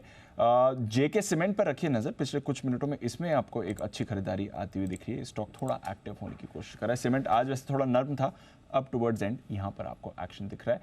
और डॉक्टर लाल पैथलैब्स, जरा इसके चार्ट को पुल अप करिए, यहाँ पर भी थोड़ा एक्शन आपको बनते हुए दिख रहा है। इस समय एक स्पाइक आते हुए दिख रहा है। एक बार सुदीप जी से जरा डॉक्टर लाल पैथलैब्स के चार्ट पर भी लाए लें। सुदीप जी जरा देखें, स्टॉक में एक्शन बन रहा है इस समय। जी दीपांशु, डॉक्टर लाल पैथलैब्स में हम देखें तो सुबह से एक बढ़िया मोमेंटम बना हुआ है और पिछले 4-5 दिन का जो एक कंसोलिडेशन का जो फेज हमने देखा था उसमें से स्टॉक ब्रेकआउट कर रहा है। और ऑलमोस्ट यदि हम देखें तो 11 दिसंबर के बाद के हाईएस्ट लेवल पे अब स्टॉक क्लोज हो सकता है अगर नेक्स्ट 15 मिनट यहीं पे टिक गया तो। मुझे लग रहा है यहाँ पे बढ़िया मोमेंटम है। फार्मा स्टॉक्स, डायग्नोस्टिक स्पेस, ये सब में बहुत ही बढ़िया मोमेंटम है। मेट्रोपोलिस में भी एक अच्छी चाल दिख रही है हमें। तो मुझे लग रहा है लाल पैथलैब्स को भी कैरी करके जा सकते हैं एज अ BTST, या किसी ने अगर खरीदा हुआ है ऑलरेडी लोअर लेवल से तो 2610 का एक स्टॉप लॉस लेके चल सकते हैं एज अ सपोर्ट जोन। और जब तक ये जोन होल्ड करता है तब तक मुझे लग रहा है ऊपर के साइड हम जो पुराना दिसंबर का जो हाई है 2765 का, उसको फिर से एक बार रीटेस्ट कर सकते हैं 2750 2765 के आसपास का। तो मुझे लग रहा है यहाँ पे एक बढ़िया मोमेंटम आता हुआ मुझे नजर आ रहा है। ओके, तो डॉक्टर लाल पैथलैब ये है वो स्टॉक। आइए कुछ और पिक्स आ रही है सुदीप जी की तरफ से, उनके लिए बिल्कुल BTSWT का।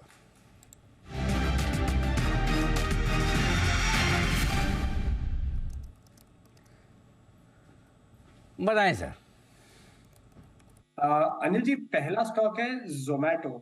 जोमैटो में हम देख रहे हैं कि एक बढ़िया सा मूव हमने पिछले 4-5 महीनों में तो देखा था 75 से लेके 130, 131, और आप लगातार इसके ऊपर स्ट्रेस भी दे रहे हैं कि ये बहुत ही बढ़िया पोर्टफोलियो पिक है। और ट्रेडिंग एंगल से भी यदि हम देखें पिछले 3-4 दिन का जो एक माइनर प्रॉफिट बुकिंग हमने ऊपरी लेवल से देखा था, उसके बाद यदि हम आखिरी के 3 ट्रेडिंग सेशंस की बात करें तो कंसोलिडेशन में से फिर से ब्रेकआउट दे रहा है और एक अच्छी पैटर्न बना रहा है। तो मुझे लग रहा है यहाँ से जोमैटो को खरीदा जा सकता है। 20 दिन के एक्सपोनेंशियल मूविंग एवरेज के ऊपर भी ट्रेड कर रहा है। 124 के स्टॉप लॉस से 134 और 136 का टारगेट मुझे लग रहा है जोमैटो में अगले 2 से 3 दिनों में हम देख पाएंगे। दूसरा एक स्टॉक है जो ऑलरेडी अब हम जब बात कर रहे थे तभी थोड़ा और चल चुका है, पर मुझे लग रहा है जो डिप्स अगर हमें मिलते हैं तो बेक्टर फूड्स एक बहुत ही अच्छा चाल चल रहा है सुबह से। और पिछले जो 1-1.5 महीने का जो कंसोलिडेशन है उसमें से स्टॉक ने ब्रेकआउट दिया है वॉल्यूम्स के साथ। तो बेक्टर फूड्स में मुझे लग रहा है कि पोजिशनली डिलीवरी बेस्ड पर्सपेक्टिव से थोड़ा लंबी अवधि से भी यदि हम सोचे तो बहुत ही अच्छा मौका बन रहा है, क्योंकि ये स्टॉक 350 से लेके ऑलमोस्ट 1350-1400 तक गया था। उसके बाद हमने देखा है कि पिछले कुछ दिनों में करेक्शन भी हुआ था 1100 तक, और फिर से ये स्टॉक अपनी अप ट्रेंड में वापस आ रहा है। तो मुझे लग रहा है यहाँ से एक नई ट्रेंड शुरू कर रहा है स्टॉक, तो डिप्स पे यहाँ से अक्यूमुलेट कर सकते हैं। एंड ओवरऑल 1165 के सपोर्ट के साथ या स्टॉप लॉस के साथ इसे बाई कर सकते हैं 1330 और 1360 के टारगेट के लिए अगले 1 से 1.5 महीने के अंदर। 1330 और 1360 के टारगेट होंगे बेक्टर्स फूड, और जोमैटो 134, 136 के टारगेट के लिए यहाँ पर करें खरीदारी। M&M फाइनेंस, इस पर भी रखिए नज़र।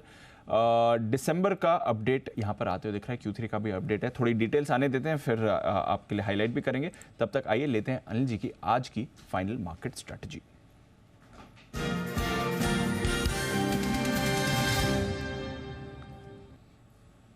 सर हमारे बाजारों में भी प्रेशर दिखा है, डाउ फ्यूचर्स में आपको प्रेशर दिखा है क्योंकि जब 2:30 बजे की स्ट्रैटेजी ली थी तब 90 अंक ऊपर डाउ फ्यूचर्स थे, अब फ्लैट हो गए, सारी गेंस गिव अप करके फ्लैट हो गए।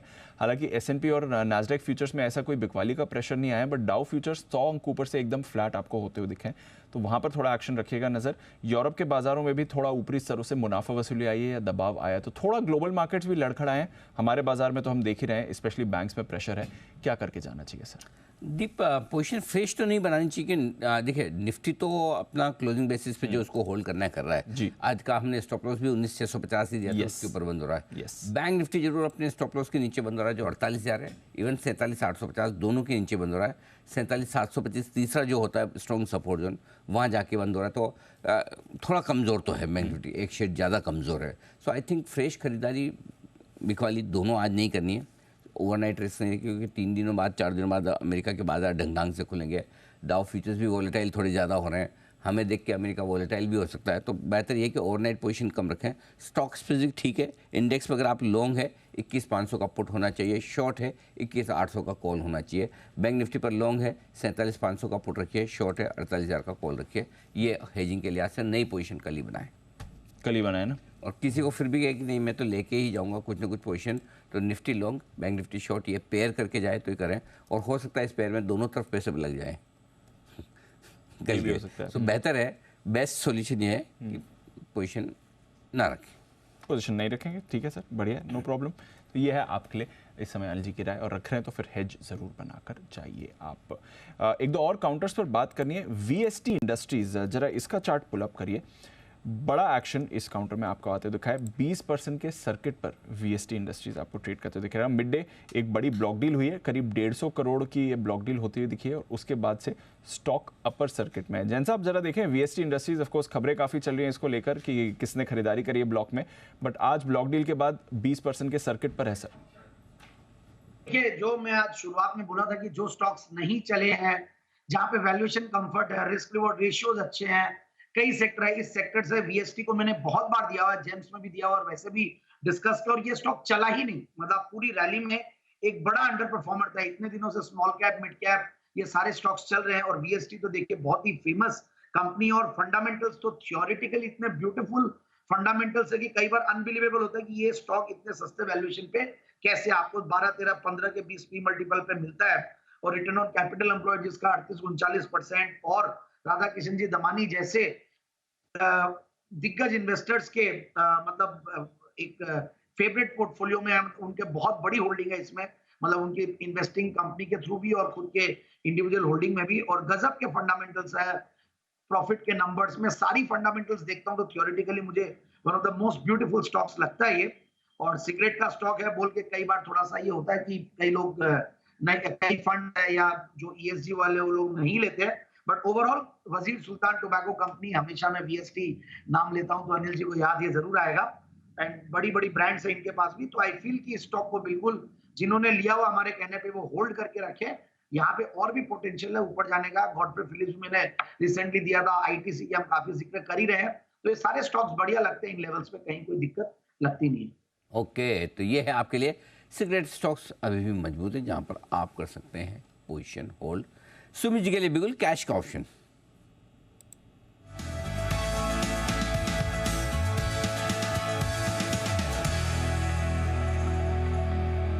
सुमित जी बताएं सर। अरे जी, कैश का ऑप्शन में स्टॉक स्पेसिफिक ऑप्शन है। फार्मा सेक्टर ने तेजी बना के मेंटेन करके रखा हुआ है, तो फार्मा सेक्टर का स्टॉक ही अभी मेरे रडार पे आया है। स्टॉक का भी भाव चल रहा है 59.10। स्टॉक का नाम है डॉक्टर रेड्डी। डॉक्टर रेड्डी के अंदर यहाँ से एक अच्छा मूव ऊपर की तरफ का देखने को मिलना चाहिए। स्टॉक में ब्रेकआउट है, डॉक्टर रेड्डी 6000 का लेवल क्रॉस करने को तैयार है, तो लॉन्ग पोजीशंस होल्ड करके चलने का सलाह रहेगा। और ऑप्शन के जरिए 59.50 का कॉल 158-160 के पास अभी ट्रेड कर रहा है, इसको लेने का सलाह रहेगा। डॉक्टर रेड्डी का 59.50 का कॉल यहाँ पे CMP पे लेने का सलाह रहेगा। डॉक्टर रेड्डी मेरे को लग रहा है कि 6000 का लेवल क्रॉस करेगा, और ऊपर के अंदर 6100 से लेके 6200 तक का मूव जल्दी देखने को मिलना चाहिए। तो यहाँ पे 59.50 का कॉल में जो नीचे में स्टॉप लॉस बनेगा 138 रुपए का बनेगा। ऊपर में जो टारगेट देखने को मिल सकते हैं 190 रुपए से लेके 200 रुपए तक के देखने को मिल सकते हैं 59.50 के कॉल के अंदर। खरीदारी करें डॉक्टर रेड्डी का कॉल। खरीदारी करिए डॉक्टर रेड्डीज के कॉल में, ये आपको 171 170 के लेवल्स पर मिल रहा है इस समय, एक्शन इस पर बन सकता है। आइए फिर फाइनल स्टॉक्स पर डालते हैं नज़र क्लोजिंग से पहले। बैंक्स की तो मुनाफा वसूली है, बट कुछ और काउंटर से जिन्होंने होल्ड किया है। M finance, by the way इसका अपडेट आया था, अपडेट के बाद स्टॉक में थोड़ा एक्शन दिखा है, निचले स्तरों से एक बढ़िया रिकवरी एम फाइनेंस के चार्ट में आपको आती हुई दिखी है अपडेट आने के बाद। वागे साहब एक बार जरा एम फाइनेंस के चार्ट पर राय देंगे, अपडेट के बाद अच्छा एक्शन बना सर? दीपांशु फिलहाल एक स्ट्रॉन्ग सपोर्ट एरिया से घुमा है, लगभग 267 268, और आप राउंड ऑफ करेंगे तो 270 पकड़िए, और 280 का इसका अगला रेजिस्टेंस है। अगर ये कल 280 के पार निकल जाता है फिर ये 295 300 तक जा सकता है 1 से 2 दिनों में। मोमेंटम 280 के पार जाने के बाद ही आएगा। ओके, तो ये है आपके लिए एम फाइनेंस जहां पर आपको रखनी है नज़र। देखते हैं कैसा एक्शन इस पर बनेगा। फिलहाल नंबर्स के अपडेट के बाद स्टॉक में थोड़ा मूवमेंट आपको ज़रूर दिख रहा है। SBI कार्ड्स में थोड़ा मूवमेंट दिखा है। नैल्को थ्रू द डे ये काउंटर आपके लिए काफ़ी एक्टिव रहा है, और इनफैक्ट क्लोजिंग में भी जाते जाते नैल्को में अच्छा एक्शन बना हुआ है। हिमांशु जी एक बार नैल्को के चार्ट पर राय दे दें सर। जी, लगातार स्टॉक स्ट्रेंथ दिखाता हुआ आ रहा है, और मुझे लगता है कि आज भी इसमें एक अच्छी पॉजिटिव क्लोज बनते हुए नजर आ रही है, क्योंकि थोड़ा सा ब्रॉडर माहौल उतना सपोर्टिव नहीं है, इसलिए ओवरनाइट फ्रेश पोजीशन लेके चलने की सलाह नहीं दूंगा। लेकिन अगर आप स्टॉक को होल्ड करते हैं तो डेफिनेटली स्टॉक में बने रहे। 137 रुपए का आपका शॉर्ट टर्म का एक स्टॉप लॉस होना चाहिए, और स्टॉक जैसे ही 140 141 के ऊपर थोड़ा सा स्टेबल होगा, 150 रुपए तक की मूव शॉर्ट टर्म में नेशनल एल्यूमिनियम में अनफोल्ड होती हुई नजर आ सकती है। ओके, तो यह है आपके लिए नैल्को जहां पर आपको रखनी है नज़र। आइशर लगातार दूसरे दिन इसमें बड़ा कट आ रहा है, आज 4% की कमजोरी आपको आइशर के काउंटर में आती हुई दिख रही है। सुदीप जी एक बार अब आइशर के लिए इंपॉर्टेंट लेवल्स बता दें, अगला सपोर्ट कहां आता है सर?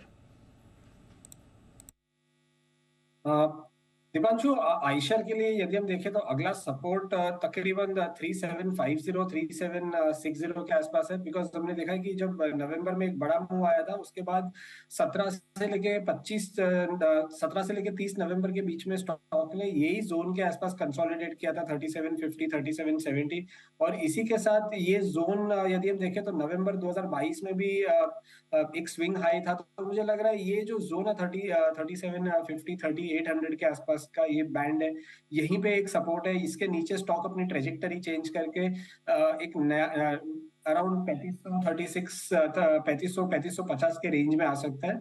तो 3750 3800 ये सबसे इंपॉर्टेंट जोन है अगले 1-2 दिन के लिए, जो हमें आइशर में वॉच आउट करना होगा।